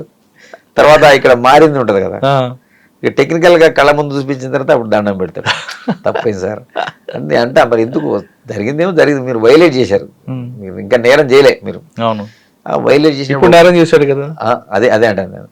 మరి ఇది ఏంటి డాక్టర్ గారు, మరి ఇంతమందికి మీరు ప్రాణం పోసిందంటారు కదా, మరి అంటే సరే సార్ తప్పైంది అని మీ ఒకటి అడిగారు కాబట్టి ఎగ్జాంపుల్, అంటే ఆ లెవెల్ మనుషులు కూడా ఆ టైంలో కొన్ని అట్లా జరిగిన సంఘటనలు. మీకున్న అనుభవంలో అంటే దాదాపు సంవత్సరం అవుతుంది, 1 year ఆల్మోస్ట్. అమ్మాయిలు కూడా తాగి దొరుకుతుంటారు కదా, వాళ్ళతో ఎలాంటి ఇబ్బందులు ఉంటాయి? అంటే జనరల్గా మేలు లేక వాళ్ళు కూడా ఏంటంటే కొంచెం ఆర్గ్యుమెంట్ చేస్తారు, నేను నడపలేదను, నడిపిందను, తాగలేదను, తొందరగా మనం ఊదమని చెప్తాం కదా, వాళ్ళు సహకరించరు. చెప్తాం, మనం హాస్పిటల్కి పంపించి బ్లడ్ శాంపిల్ కలెక్ట్ చేస్తాం. సార్ ఆ టైంలో లేడీ హోమ్ గార్డ్ ఉంటారా? ఉంటారు, కంపల్సరీ ఉంటారు, ప్రతి రోజు కూడా ఉంటారు, నాట్ ఓన్లీ సింగిల్. ఎందుకంటే ఉమెన్ డీల్ చేయాలంటే కంపల్సరీ ఉమెన్ ఉండాలి, వాళ్ళని చెక్ చేయాలన్నప్పుడు ఉమెనే చేస్తారు కంపల్సరీ. కానీ కొంతమంది అమ్మాయిలు తాగిన తర్వాత పోలీసులు మమ్మల్ని అడ్డుకున్నారు, మిస్బిహేవ్ చేస్తారు, ఉల్టా కంప్లైంట్ ఇస్తుంటారు కదండి. అందుకని మన దగ్గర బాడీ ఓన్ కెమెరాస్ ఉంటాయి కదా, అప్పుడు ఆ కొద్దిసేపు ఆర్గ్యుమెంట్ చేస్తారు, మన కెమెరా చూపించిన తర్వాత వాళ్ళు ఏం మాట్లాడారు. దిగిపోయిన తర్వాత ఎలా ఉంటారండి వీళ్ళందరూ? మందు దిగిన తర్వాత ఎలా ఉంటారు మీ దగ్గర? అప్పుడు బతిలాడుతుంటారు, మందులో ఉన్నప్పుడు కొంచెం పులి, తర్వాత పిల్ల, తప్పదు కదా, మనం వైలేషన్ చేశారు. సార్ సాధారణంగా మీరు దొరకకుండా తాగిన తర్వాత దొరకకుండా వెళ్ళాలంటే ఏం చేయాలి? అంటే ఎంత తాగమని అర్థం, దొరకకుండా కాదు. యాక్చువల్ బిఎస్సి ఉంటుంది మనకి, యాక్చువల్గా మనం 35 వచ్చిన దాకా కూడా మనం వాళ్ళని మనం ఏం బుక్ చేయం మనం. 35 ఒక బీర్ తాగితే 60 వస్తుంది కదా సార్. అంటే అది బాడీ టు బాడీ వేరియేషన్ వస్తుంది ఆహా. మీరు అన్నట్టు. అది మనం సైంటిఫిక్గా ఫిక్స్ చేశారు హ్యూమన్ మనిషిని అంటే బట్టి. మనలో బాడీ హీట్ బట్టి కూడా జనరేట్ అది ఎందుకంటే ఇప్పుడు దాని తర్వాతే వాడు బ్రెయిన్ కరెక్ట్గా ఉండదు, అప్పుడు యాక్సిడెంట్ చేసే అవకాశం ఉంటుంది అని చెప్పేసి మనం అక్కడికి ఫిక్స్ చేశారు దాన్ని. 35 వచ్చినా కానీ మీకు ఏం పంపించేస్తారు. 36 వచ్చింది అనుకో తప్పదు బుక్ చేస్తారు. కానీ కొంతమంది 70, 80, 90 వస్తుంటాయి. అంటే దాన్ని బట్టి ఉంటుంది. మనం మీరు అన్నట్టు అక్కడ కోర్టుకు పంపించిన తర్వాత మనకి 200 క్రాస్ అయింది అనుకోండి, 100 క్రాస్ అయింది అనుకోండి, అప్పుడు 2-3 రోజులు జైలు శిక్ష పెరుగుతుంది. అప్పుడు మనకి 100 లోపు అయితే వాళ్ళకి జస్ట్ మేజిస్ట్రేట్ కూడా ఫైన్ వేస్తారు. సార్ కొంతమంది ఆర్గ్యుమెంట్ ఏం చేస్తారంటే, నేను ఉదయం తాగాను పోలీసులు రాత్రి చెక్ చేశారు, లేదు నిన్న తాగాను ఇవాళ రాత్రి చెక్ చేశారు, నేను ఇవాళ అసలు తాగలేదు అంటారు. అంటే నిన్న తాగింది కూడా బాడీలో ఉంటుందా? ఉంటుంది. కొంతమందికి ఉంటుంది. కొంతమంది బీర్ తాగేవండి, బీర్లో వాటర్ కలుపుకొని తాగి ఆయనే పట్టుకున్నారంటారే. ఆయన మిషన్ ఇంపార్టెంట్ కదా, మన బ్రీత్ అనలైజర్ ఇంపార్టెంట్. ఇప్పుడు అతను చెప్పడం ఆర్గ్యుమెంట్ వేరు, మన బ్రీత్ అనలైజర్లో వస్తే మనమేం కూడా ఏం చేయలేదు కదా, రికార్డెడ్ అది.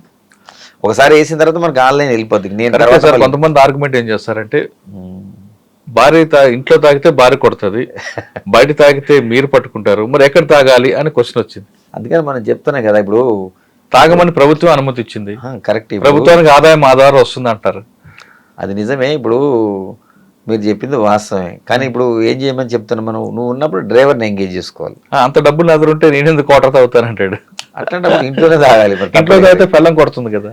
కరెక్ట్ గా అట్లా నేరం చేస్తే వేరే వాళ్ళు బలైపోతారు కదా, ప్రాణం పోతుంది కదా. మీరు అన్నది నిజమే. అది వాళ్ళు జనరల్ గా సరదా ఆర్గ్యుమెంట్ చేయడానికి పనికి వస్తుంది. అంటే సరదాని కాదండి, కొంతమంది ఆ రోజు మందు వేస్తేనే బాడీ పనిచేస్తుంది. అంటే రోజు కష్టపడి ఉంటాడు, అలసిపోయి ఉంటారు, తాగితే నిద్ర వస్తుందని కొంతమందికి దానికి అడిక్ట్ అయి ఉంటారు.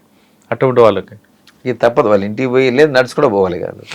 నడుచుకుని వెళ్తే మరి స్టెప్స్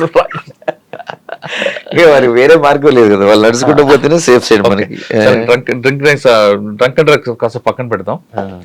ట్రాఫిక్ వైలేటర్స్ కి ఒక్కొక్క కేసు చెప్తాను. సాధారణంగా 9 రకాలు ఉంటాయండి. హెల్మెట్ లేకుండా రోడ్డు మీదకి వస్తే ఒక ప్రమాదం జరిగింది అనుకోండి, ఆయన వరకే అది స్టిక్ అయి ఉంటుంది, ఎదుటి వ్యక్తికి ఇబ్బంది ఉంటుంది, అవునా? కానీ హెల్మెట్ పెట్టుకోవడం కూడా మస్ట్. హెల్మెట్ పెట్టుకోకపోవడం చనిపోయిన వాళ్ళ గురించి ఒక కేసు చెప్పండి. రీసెంట్గా మనం లైఫ్ స్టైల్ దగ్గర ఉన్నది, ఒక ఫాదరు ఒక డాటరు ఇద్దరు కూడా వస్తున్నారు. ఇది కాలేజీకి పంపించడం గురించి వస్తున్నారు వాళ్ళు.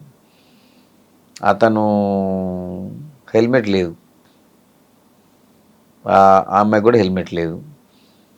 వచ్చారు ఆ రోడ్డు మీద, మన లైఫ్ స్టైల్ అంటే బేగంపేట ఫ్లైఓవర్ నుంచి కింద దిగంగా పడిపోయారు. పడిపోయిన తర్వాత వెనక నుంచి వేరే 4 వీలర్ వచ్చింది, వాళ్ళకి తెలియదు కదా. ఇతను పడిపోయిన తర్వాత కింద పడిన తర్వాత అమ్మాయి అడ్డుపడ్డది, ఫాదర్ వచ్చి ఇటుపడ్డాడు. ఆ అమ్మాయి మీద నుంచి పోయింది అది వెహికల్. అందుకే నేను ఇచ్చే సలహా ఏంటంటే, నాట్ ఓన్లీ డ్రైవింగ్ చేసే కంటే పైలట్ రైడర్ కూడా పెట్టుకోవాలి కంపల్సరీ. పెట్టుకుంటే అన్నిటికంటే మన లైఫ్, మన బాడీలో ఇంపార్టెంట్ హెడ్. ఇప్పుడు అదే హెల్మెట్ పెట్టుకుని ఉన్నాను అనుకోండి, అట్లా బతికిన సంఘటనలు కూడా ఉన్నాయి, నేను చూసిన ప్రత్యక్షంగా. సింపుల్ ఇంజరీస్ అయితే మన లైఫ్ సేవ్ చేసుకోవచ్చు ఫస్ట్. కానీ కొంతమంది హెల్మెట్ పెట్టుకుంటే హెయిర్ పాడవుతుందని, హెయిర్ ఫాలింగ్ అవుతుందని, ఇటువంటి రీజన్స్తో పెట్టుకోరండి. హెల్మెట్ ఉందని ఉంటుంది, బండి డిక్కీలో ఉంటుంది, లేదా ఇంట్లో ఉంటుంది. అవును, కరెక్ట్, మీరు చెప్పింది వాస్తవం. ఈ మధ్య రీసెంట్ కొంతమంది డాక్టర్స్ కూడా చెప్పారు, నాకు తెలిసి కొంతమంది మన ఇంపార్టెంట్ డాక్టర్ చెప్పారు, అది తప్పు. అది హెల్మెట్ పెట్టుకోవడం వల్ల మనకి హెయిర్ ఫాల్ అనేది సైంటిఫికల్లీ నాట్ ట్రూ అని చెప్తున్నారు. దానికి మనం వేరే అది కారణంతో చెప్తున్నారు, అది సైంటిఫిక్ నాట్ ట్రూ అంటే. హెల్మెట్ కూడా వెహికల్ రోడ్డు మీదకి వచ్చిందంటే ఖచ్చితంగా హెల్మెట్ ఉండాలి, ఉంటేనే పైలట్ డ్రైవర్ ఇద్దరు కూడా. ఇద్దరు ఉంటేనే బెస్ట్ అది. Right sir. కానీ ఇక్కడ వరకు వెళ్తాం అని వస్తుంటారు, హెల్మెట్ అవసరం అంటారు. అదే ఇప్పుడు మన మనిషి జీవితమే క్షణభంగురం అంటారు. ఇప్పుడు ప్రమాదం ఎక్కడ పొంచిందో మనకు తెలియదు. అందుకని అందరికి నేను ఇచ్చే అడ్వైజ్ ఏంటంటే, ఇక అది రిస్క్. మీరు పెట్టుకోకుండా వస్తే ఏమైందంటే, లైఫ్ అయితే ఎవరు తెచ్చిరు, ఏదో ఫైన్ వేస్తారో అది వేరే విషయం, ఫైన్ పేమెంట్ చేస్తారు. ఫైన్ అనేది ఇంపార్టెంట్ కదన్న, ఎవరు లైఫ్కి వాళ్ళే ప్రొటెక్ట్. నీ మీద నీ కుటుంబ సభ్యులందరూ ఆధారపడి ఉంటారు, లేకపోతే మీ పేరెంట్స్ ఆధారపడి ఉంటారు నీ లైఫ్ గురించి. అందుకని లైఫ్ అనేది చాలా ఇంపార్టెంట్ కాబట్టి హెల్మెట్ పెట్టుకోవటం మస్ట్ అంటే వాళ్ళని వాళ్ళు రక్షించుకున్నట్టు అని నేను అనుకుంటాను. Okay sir. సెకండ్, హెల్మెట్లో ప్రమాదం, హెల్మెట్ పెట్టుకో ప్రమాదానికి ఆయన ఒకరే బాధ్యత అవుతాడు, లేదా ఆయన మీద కుటుంబం ఆధారపడి ఉంటుంది, ఆయన నష్టపడతారు. కానీ రాంగ్ రూట్లో రావడం వల్ల ఒక ప్రమాదం జరిగితే ఆయనకి ప్రమాదమే, కరెక్ట్ రూట్లో వస్తున్న ఆయనకి ప్రమాదం జరుగుతాయి. దీనికి సొల్యూషన్ ఏంటి? అందుకని మనం యాక్చువల్గా రాంగ్ రూట్లో వచ్చిన మా సిపి సార్ కూడా ఈ మధ్య సీరియస్గా పెట్టారు. వాళ్ళ వెహికల్ సీజ్ చేయండి, తర్వాత కొంచెం వాళ్ళ కౌన్సిలింగ్ చేయండి అని. ఎందుకంటే మీరు అన్నది చాలా వాస్తవం. అది మనం జూబ్లీ చెక్ పోస్ట్ 2-3 సార్లు అయినాయి సంఘటనలు. అక్కడ ఎక్కువ సార్ అసలు ఎగ్జాక్ట్లీ ఎన్టీఆర్ ట్రస్ట్ భవన్ నుంచి రాంగ్ రూట్లో వస్తుంది. ఎస్, అక్కడ చెక్ పోస్ట్ దగ్గర కొంతమంది ఏంటంటే వైలేట్ చేసి అది మీరు అన్నట్టు సిగ్నల్ జంపింగ్ ఒకటి రాంగ్ డైరెక్షన్ కూడా వస్తుంది. మేము స్పెషల్ డ్రైవ్ పెడతాం మేము అక్కడ. కారణం ఎందుకంటే అది ఇంపార్టెంట్ ఏరియా మీరు అన్నట్టు. అట్లా చాలా ప్లేస్లు ఉన్నారు. ఇక్కడ మనం 1/12 విరించి ఉన్నది, అక్కడ కూడా రాంగ్ సైడ్ వస్తారు. ఈ ప్లేస్లో మేము ఒక్కొక్క 1 వీక్ మా పైన ఆఫీసర్ చెప్పాక స్పెషల్ డ్రైవ్ చేపిస్తున్నాం. ఎందుకంటే అవేర్నెస్ మీడియాలో కూడా బాగా సహకరిస్తారు. ఇక్కడ అన్ని మీడియాలో కూడా మనం పబ్లిష్ చేయడం జరిగింది. చాలా కటింగ్స్ వచ్చినాయి పబ్లిక్లో మెసేజ్ చేయడం. ఇప్పుడు మీరు అన్నది చాలా వాస్తవం. అది ఇప్పుడు అతను సిగ్నల్ జంప్ అయినప్పుడు ఏం చేస్తాడు, అది పడ్డ తర్వాత రెడ్ వచ్చిన తర్వాత పోవద్దు. పోవడం వల్ల ఏమవుతుంది, అవతల నుంచి వచ్చే వ్యక్తి అతను ఏం తప్పు చెప్పినా అతను కూడా బలవుతాడు. మీరు అన్నది నిజం. అది ఇప్పుడు అతను ప్రాణం తీసే హక్కు ఇతనికి ఎక్కడిది లేదు కదా. అందుకని ఇది మనం మీ మీడియా ద్వారా కూడా ఈ అవేర్నెస్ రావాలంటే మేము చెప్తాం. మీడియా కూడా చాలా కీలక పాత్ర పోషిస్తుంది ఈ విషయంలో. ఎందుకంటే అవేర్నెస్ తీసుకురావాలి ఈ ప్రజల్లో, కానీ తర్వాత పేరెంట్స్ కూడా అవేర్నెస్ తీసుకురావాలి. ఆ పిల్లలు ఇట్లా ర్యాష్గా ఇది రాంగ్ సైడ్ డ్రైవింగ్ కానీ ఇది కానీ చాలా అది మీరు చాలా స్పష్టంగా చెప్పారు ఇందాక. వాళ్ళకే కాదు, అనవసరంగా ఎదుటి వాళ్ళు ప్రాణం తీసేయడానికి ఇదవుతుంది. అందుకని మనం ఇంకా మనం తగ్గిస్తున్నాం. బట్ ఇంకా కూడా అందరూ కూడా సమాజం, సొసైటీ, మీడియా అందరూ కూడా సహకరిస్తేనే అది మనం చాలా వరకు తగ్గించుకునే అవకాశం. Okay sir, number 4 triple driving. దానివల్ల మాకే నష్టం జరుగుతుంది, నీకేమిటి అని అడుగుతుంటారు. పడితే మేము పోతాం కదా, నీకెందుకు క్వశ్చన్ చేస్తూ మీరేం చెప్తారు? వాళ్ళకే ఇప్పుడు మనం ఒక ఏదైనా వెహికల్ మనకి డిజైన్ చేసినప్పుడు ఏంటంటే 2 వీలర్ అనేది ఇద్దరికి, అది నాట్ 3 పర్సన్స్. మనం వేగంగా పోయినప్పుడు లేదా ఏదైనా అనుకోకుండా ఒక ఇక్కడ రోడ్డు మీద గుంటలు ఉంటాయి, అట్లాంటప్పుడు ఏంటంటే ఆ ట్రిపుల్ రైడింగ్ పోయినప్పుడు అంటే వాడు ఆ బండి డిజైన్ చేసిన మోడలే వేరు. ఆ ట్రిపుల్ రైడింగ్ వల్ల దాని కెపాసిటీ కోల్పోతుంది ఆ వెహికల్. దాంతో ఏమైతే ఎక్కడైనా బండి పడిపోయి వాళ్ళ ప్రాణం పోయే అవకాశం ఉంటుంది. వాళ్ళకి అది తెలియదు. అది నేను ఆమె ఎక్స్పర్ట్ వేరు, ఆ బండి డిజైన్ చేసింది దాని గురించి. అంతకంటే ఎక్కువ ఉంటే ఆ బండి ఎక్కడైనా జరిగితే అది స్పీడ్లో కానీ లేకపోతే మనం టర్నింగ్లో కానీ కింద పడిపోయే అవకాశం ఉంటుంది. చాలా మందికి తెలియదు ఆ విషయం. అది మీ ద్వారా కూడా అందరికి చెప్పాలని కోరుకుంటాం. ఓకే సార్, ఇంకా జిగ్జాగ్ జర్నీ, రోడ్ ఖాళీగా ఉన్నా ఏదన్నా ఒక మంచి బైక్ దొరికిందంటే ఇంకా బైక్ వేసుకొని హెల్మెట్ లేకుండా ఒక అమ్మాయి వెనక్కి కూర్చోపెట్టుకొని జిగ్జాగ్ చేస్తారు. అందులో ఉన్న ఎంజాయ్మెంట్ వేరు అంటారు. అటువంటి వాళ్ళకి మీరు ఇచ్చే సమాధానం ఏంటి? అది మీకు తెలుసు, నాకు తెలుసు, అది తప్పు అంట నేను. ఎందుకంటే అట్లా జిగ్జాగ్ మన స్పీడ్గా పోవటం వల్ల వాళ్ళ ప్రాణంతో పాటు ఎదుటి వాళ్ళకు కూడా నష్టం చేసే అవకాశం ఉంటుంది. ఎదుటి వాళ్ళు వెళ్ళిపోతే నాకేంది, నేను బాగా వెళ్తున్నాను కదా అంటాడు. అట్లా కాదు కదా. ఎందుకంటే ఈ సమాజంలో ఇంకొకరిని చెప్పే హక్కు మనకి ఇవ్వలేదు. ఇప్పుడు మీరు మీ ప్రాణం తీసుకున్నా పర్వాలేదు, నన్ను మీ ప్రాణం కూడా కాపాడుకోవాలి. ఎందుకు అనవసరంగా మనకు దేవుడు ఇచ్చిండు, లైఫ్ ఇచ్చిండు, సొసైటీలో మీకు ఒక రోల్ ఇచ్చిండు. ఆ రోల్ నువ్వు పోషించుకోవాలా, నీ తల్లిదండ్రులు హ్యాపీ ఉండాలా, సొసైటీ హ్యాపీ ఉండాలా, మీరు కూడా హ్యాపీగానే ఉండాలి. అది ఉండాలంటే మరి మీరు ఇది తప్పదు, దాన్ని కంట్రోల్ చేసుకొని అట్లాంటి పిచ్చి పనులు చేయొద్దని నేను రిక్వెస్ట్ చేస్తున్నాను మీ ద్వారా కూడా. ఓకే, నెక్స్ట్ కార్ డ్రైవ్ తీసుకుందాం. సీట్ బెల్ట్ మస్ట్ అంటారు. సీట్ బెల్ట్ పెట్టుకుంటే షర్ట్ అని అయిపోతుంది, సీట్ బెల్ట్ పెట్టుకోరు. సీట్ బెల్ట్ పెట్టుకుంటే ఏ విధంగా ఉంటే, పెట్టుకోకపోతే జరిగే నష్టం ఏంటి? ఫర్ ఎగ్జాంపుల్ చాలా కేసులు చూశారు, నేను చూసిన ప్రత్యక్షంగా, మీడియా సోదరులు కూడా చాలాసార్లు అబ్జర్వ్ చేశారు. సీట్ బెల్ట్ పెట్టుకోవడం వల్ల ఏంటంటే మనం ఎప్పుడు చాలా మందికి లైఫ్ సేవింగ్ అయింది. ఫ్రాక్చర్లు కావచ్చు, వాటి ఫ్రాక్చర్లు అయితే మనం సర్జరీ చేసి ఇది చేసుకోవచ్చు. ఆ వెహికల్లోంచి విండోలోంచి బయటపడి చనిపోయిన సంఘటనలు ఉన్నాయి. అయ్యో, అదే సీట్ బెల్ట్ ఉంటే మనకి ఏంటంటే ప్రొటెక్షన్ ఎక్కువ ఉంటుంది. మనం షర్ట్ తీరితే ఇంకో షర్ట్ కొనుక్కోవచ్చు, ఇంకొక డ్రెస్ కొనుక్కోవచ్చు, ఇంకేం చేసుకోవచ్చు. కానీ లైఫ్ అనేది చాలా ఇంపార్టెంట్. అందుకని ఏంటంటే మనం, నా సలహా ఏంటంటే, నా రిక్వెస్ట్ కూడా ఏంటంటే సీట్ బెల్ట్ కొనుక్కుంటే ఏదైనా ప్రమాదం అనుకోకుండా జరిగింది అనుకోండి ప్రమాదం, అప్పుడు మనం లైఫ్ సేవింగ్కి 90% అవకాశం. అంటే సైంటిఫిక్ బెలూన్స్ ఓపెన్ అవుతాయి. మీకు సీట్ బెల్ట్ పెట్టుకుంటే ఆటోమేటిక్ కనెక్టివ్ ఉంటుంది. లేదా అదర్వైజ్ టెక్నికల్గా అవి ఓపెన్ కావు.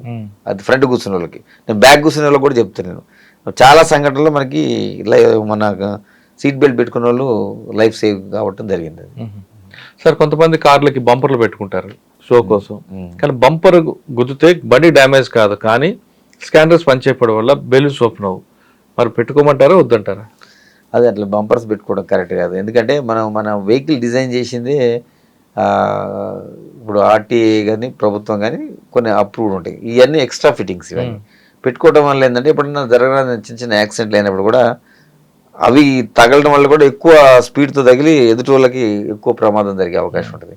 కాబట్టి మనకి ఏదైతే వెహికల్ డిజైన్ చేశారో దాన్నే ఫాలో కావాలి ప్రతి ఒక్కళ్ళు. ఎందుకంటే ప్రమాదం జరిగినప్పుడు దాని ఇంటెన్సిటీ తెలుస్తుంది. ఓకే సార్, ఇంకా 2 వీలర్ కానీ 4 వీలర్ కానీ సెల్ ఫోన్ డ్రైవింగ్ దీనివల్ల ఎక్కువ అనర్థం ఉంటుంది అంటారా, లాభం ఉందంటారా?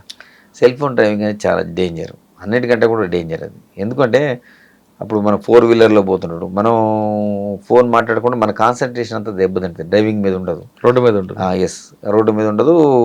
సడన్గా మనకు ఒక వెహికల్ వస్తుంది, ఆ వెహికల్ వచ్చినప్పుడు అప్పుడు ఏం యాక్షన్ తీసుకోవాలో బ్రెయిన్ పనిచేయదు. అది అంటే మన కాన్సన్ట్రేషన్ వేరే ఉన్నది. మనం డ్రైవింగ్ చేసేటప్పుడు ఎంతసేపు ఆల్వేస్ మనం డ్రైవింగ్ మీద కాన్సన్ట్రేషన్ ఉంటే అప్పుడు మనం సేఫ్ సైడ్ ఉంటాం, సేమ్ టైం ఎదుటిలో కూడా నష్టం జరగకుండా ఉంటుంది. సెల్ఫ్ డివైడర్ గుద్దుకున్న వాళ్ళు ఉంటారు, అవతల పోయి పడిన సంఘటనలు ఉన్నాయి. నేను మీ దాంతోపాటు ఇంకోటి కూడా చెప్తాను. నేను ఆ మధ్యకాలంలో మోస్ట్లీ కామారెడ్డి రూట్లో అనుకుంటా ఒక యాక్సిడెంట్ చూసాను స్పెసిఫిక్గా. అతను పాన్ పరాక్ తీసుకొని చింపుకొని టక్కన ఇట్లా నోట్లు వేసుకుంటాడు. ఆ టైంలో ఆ ఫ్రాక్షన్ ఆఫ్ సెకండ్లోనే పోయి వెహికల్ పోయి రోడ్డు దిగిపోయి కింద పడిపోయి చనిపోవడం జరిగింది. అయ్యో. అంటే మనం చేసే చర్యలు కూడా చూడండి. కొన్ని ఫర్ ఎగ్జాంపుల్ పెద్ద సినిమా ఇట్లాంటి ఉన్నోళ్ళు కూడా చూసినాం. ఒక అతను డ్రైవింగ్ చేసుకుంటే వాటర్ బాటిల్ కోసం ఇట్లా వెనక వంగుతారు, వంగి అది తీసుకుంది. ఆ క్షణంలో కూడా జరిగిన యాక్సిడెంట్లు చనిపోయిన సంఘటనలు పెద్ద ఇంపార్టెంట్ వాళ్ళు చనిపోయారు. నేను పేరు రివీల్ చేయను. అదే అంటే మనం డ్రైవింగ్ చేసేటప్పుడు ఇవన్నీ కూడా పరిగణలో తీసుకోవాలి. చాలామంది అంటే సరదా అనుకుంటారు, సరదా కాదు అది. మనం గమ్యం పోయేది ఎందుకు, మనకు కొన్ని విషయాలు పనులు ఉంటాయి కాబట్టి పోతుంటాం. కాబట్టి దాన్ని దృష్టిలో పెట్టుకొని మనం డ్రైవింగ్ చేయాలి, కానీ సరదా అనేది ఎప్పుడు మంచిది కాదు. ఎందుకంటే ఎవరికైనా మనతో పాటు ఎదుటోళ్ళకి కూడా ఇబ్బంది అవుతుంది. సార్, హైదరాబాద్లో ఎక్కువ ట్రాఫిక్ ఉంటుంది, జామ్లు అవుతుంటాయి సాధారణంగా. ఇదేది ఇంట్లో ఒక వెహికల్ డాష్ ఇచ్చాయనుకోండి, చిన్న ఇష్యూ అవుతుంది. ఆగినప్పుడు ఆ సంఘటన జరిగినప్పుడు బండి పక్కకి తీసి మాట్లాడుకోవడం బెటర్ అంటారా, లేదు ఆ రోడ్డు మధ్యలోనే ఇద్దరు ఆర్గ్యుమెంట్ చేసుకొని మిగతా వాళ్ళకి ఇబ్బంది కలిగించడం మంచిదంటారా? ఎప్పుడైనా నేను అందరినీ రిక్వెస్ట్ చేసేది అంటే, ఇప్పుడు చాలామంది కొన్ని అత్యవసరంగా ప్రయాణం చేసేది ఉంటుంది. అందరూ చాలామంది చాలా అపాయింట్మెంట్స్ ఉంటాయి, పనులు ఉంటాయి, ఇంటికి పోయే క్రమం ఉంటుంది. మనం ఆ రోడ్డు మధ్యలో చిన్నగా తాగుతుంది, యాక్సిడెంట్ అయినప్పుడు మనం ఆ రెండు ఫోటో తీసుకోవాలి, ఎవరు తప్పన్నది తీసుకొని ఇమీడియట్గా ఆ వెహికల్స్ ఎవరొకరు మా కాన్సెల్ ఆల్మోస్ట్ రోడ్డు మీద ఉంటారు కాబట్టి పక్కకు పోమని చెప్తారు. చాలామంది కొంతమంది వినరు. మా క్రేన్స్ కూడా రెడీ ఉంటాయి అక్కడ. ఎవరైనా వినకపోతే ఏమంటే ఆ క్రేన్స్తో వాటిని తొలగిస్తాం మేము, ఫోర్సుబుల్ కూడా. వాళ్ళకు కూడా నేను చెప్పే ప్రజలకు రిక్వెస్ట్ చేసి అంటే, మనది ఒకటే స్వార్థం చూసుకోవద్దు, మిగతా ప్రజలు కూడా ప్రయాణం చేస్తుంటారు కాబట్టి ఏదైనా జరిగింది మనం ఇమీడియట్గా ఫోటో తీసుకొని మన బండి పక్కకు పెట్టుకుంటే మిగతా వాళ్ళకి సాఫీగా మనం రోడ్డు ఇచ్చినట్టే. కరెక్టే, మీరు అన్నట్లుగా యాక్సిడెంట్ జరిగింది ఫోటో తీసుకొని ఇన్సూరెన్స్కి అప్లై చేసుకోవచ్చు అంటారు. కానీ కొంతమంది ఆర్గ్యుమెంట్ చేస్తూ అక్కడే ఉండి ఇన్సూరెన్స్ అంత రాదు కాబట్టి నా బండి కాస్ట్ కూడా అక్కడ ఇవ్వాలి అంటూ డ్యామేజ్ గొడవలు చేస్తుంటారండి. అదే నేను చెప్పాను కదా సార్, ఇప్పుడు అది కరెక్ట్ కాదు. ఎందుకంటే మనం ఇది హైదరాబాద్ సిటీ అనేది మన వెహికల్ అనేది కంటిన్యూ ప్రాసెస్. అది ఒక చోట ఒక 1 minute 2 minutes 3 minutes ఆగింది అనుకోండి, అది చాలా దూరం ఎఫెక్ట్ పడుతుంది ట్రాఫిక్. అవన్నీ సెట్ చేసుకుంటే మళ్ళీ 10 నిమిషాలు పడుతుంది, 15 నిమిషాలు పడుతుంది. అంటే అందరికి ఒక మనం హాఫ్ అన్ అవర్ 20 నిమిషాలు నష్టం చేసినట్టే కదా. 20 నిమిషాలు అని కాదు, వేరే సీరియస్గా పోయేటోళ్ళు కొంతమంది ఉంటారు. వాళ్ళందరికీ అంబులెన్స్లు ట్రావెల్ చేస్తే ఇందులో ఇవన్నీ ఉంటాయి, వేరియస్ థింగ్స్. అందుకని దయచేసి ఎవరు కూడా అట్లా దాని గురించి పెట్టుకోవద్దు. మీకు ఇన్సూరెన్స్ ఎట్లా క్లెయిమ్ అవుతుంది, ఆటోమేటిక్ పోలీసు రాస్తారు, కేసు రాస్తారు. సార్, ఫైనల్గా చెప్పండి, హైదరాబాద్ ప్రజలు ఇంటి నుంచి బయలుదేరి క్షేమంగా గమ్యస్థానానికి వెళ్ళాలంటే ఏం చేయమంటారు? మనం ఇవన్నీ చెప్పుకున్నాం, హైదరాబాద్ అని కాదు, ఇంట్రో చేసిన ఎవరైనా సరే ఎక్కడైనా కానీ. అందరికీ మా పోలీస్ శాఖ తరఫున విజ్ఞప్తి ఏంటంటే, మీ మీడియా ద్వారా, ఐడ్రీమ్ ద్వారా మీరు ఇంత స్పెసిఫిక్గా ఇంత లాంగ్ ఇంటర్వ్యూ తీసుకొని ప్రజలకు కూడా ఒకటి ఇది అందించాలని సదుద్దేశంతో చేస్తున్నారు కాబట్టి మీ ద్వారా మేము రిక్వెస్ట్ చేస్తున్నాం ప్రజలకి. ఇవన్నీ డ్రంక్ అండ్ డ్రైవ్ కానీ, ట్రిపుల్ రైడింగ్ కానీ, వితౌట్ హెల్మెట్ కానీ, ఇవన్నీ కూడా మీరు పాటించుకుంటూ పోతే మీ ప్రాణంతో పాటు ఎదురులో కూడా ప్రాణం సేవ్ చేసి సహాయం చేసిన వారు అవుతారు. అందుకని దయచేసి అందరూ కూడా ఈ ట్రాఫిక్ రూల్స్ పాటించి మీ గమ్యం చేరుకోవడం ఉత్తమని మీ ద్వారా నేను అందరికీ రిక్వెస్ట్ చేస్తాను. ఇంటి నుంచి బయటికి వెళ్ళే వ్యక్తి గమ్యస్థానంకి వెళ్ళి తిరిగి ఇంటికి రావాలన్నా మీరందరూ కూడా ట్రాఫిక్ రూల్స్ పాటించండి అంటున్నారు హరిప్రసాద్ గారు. కేవలం మన ఒక్కరే కాదు, ఎదుటి వచ్చిన వ్యక్తి కూడా అతని క్షేమం కూడా రావంటికి చేరుకోవాలంటే మన డ్రైవింగే ప్రధానంగా ఉంది అంటున్నారు. మనం ఒక్కరే స్వార్థంగా వెళ్తే ఎదుటి వ్యక్తి నష్టం జరిగితే ఆ పాపం మీకే తగులుతుంది అంటూ అతను చాలా కొన్ని సంగతులు చెప్తున్నారు.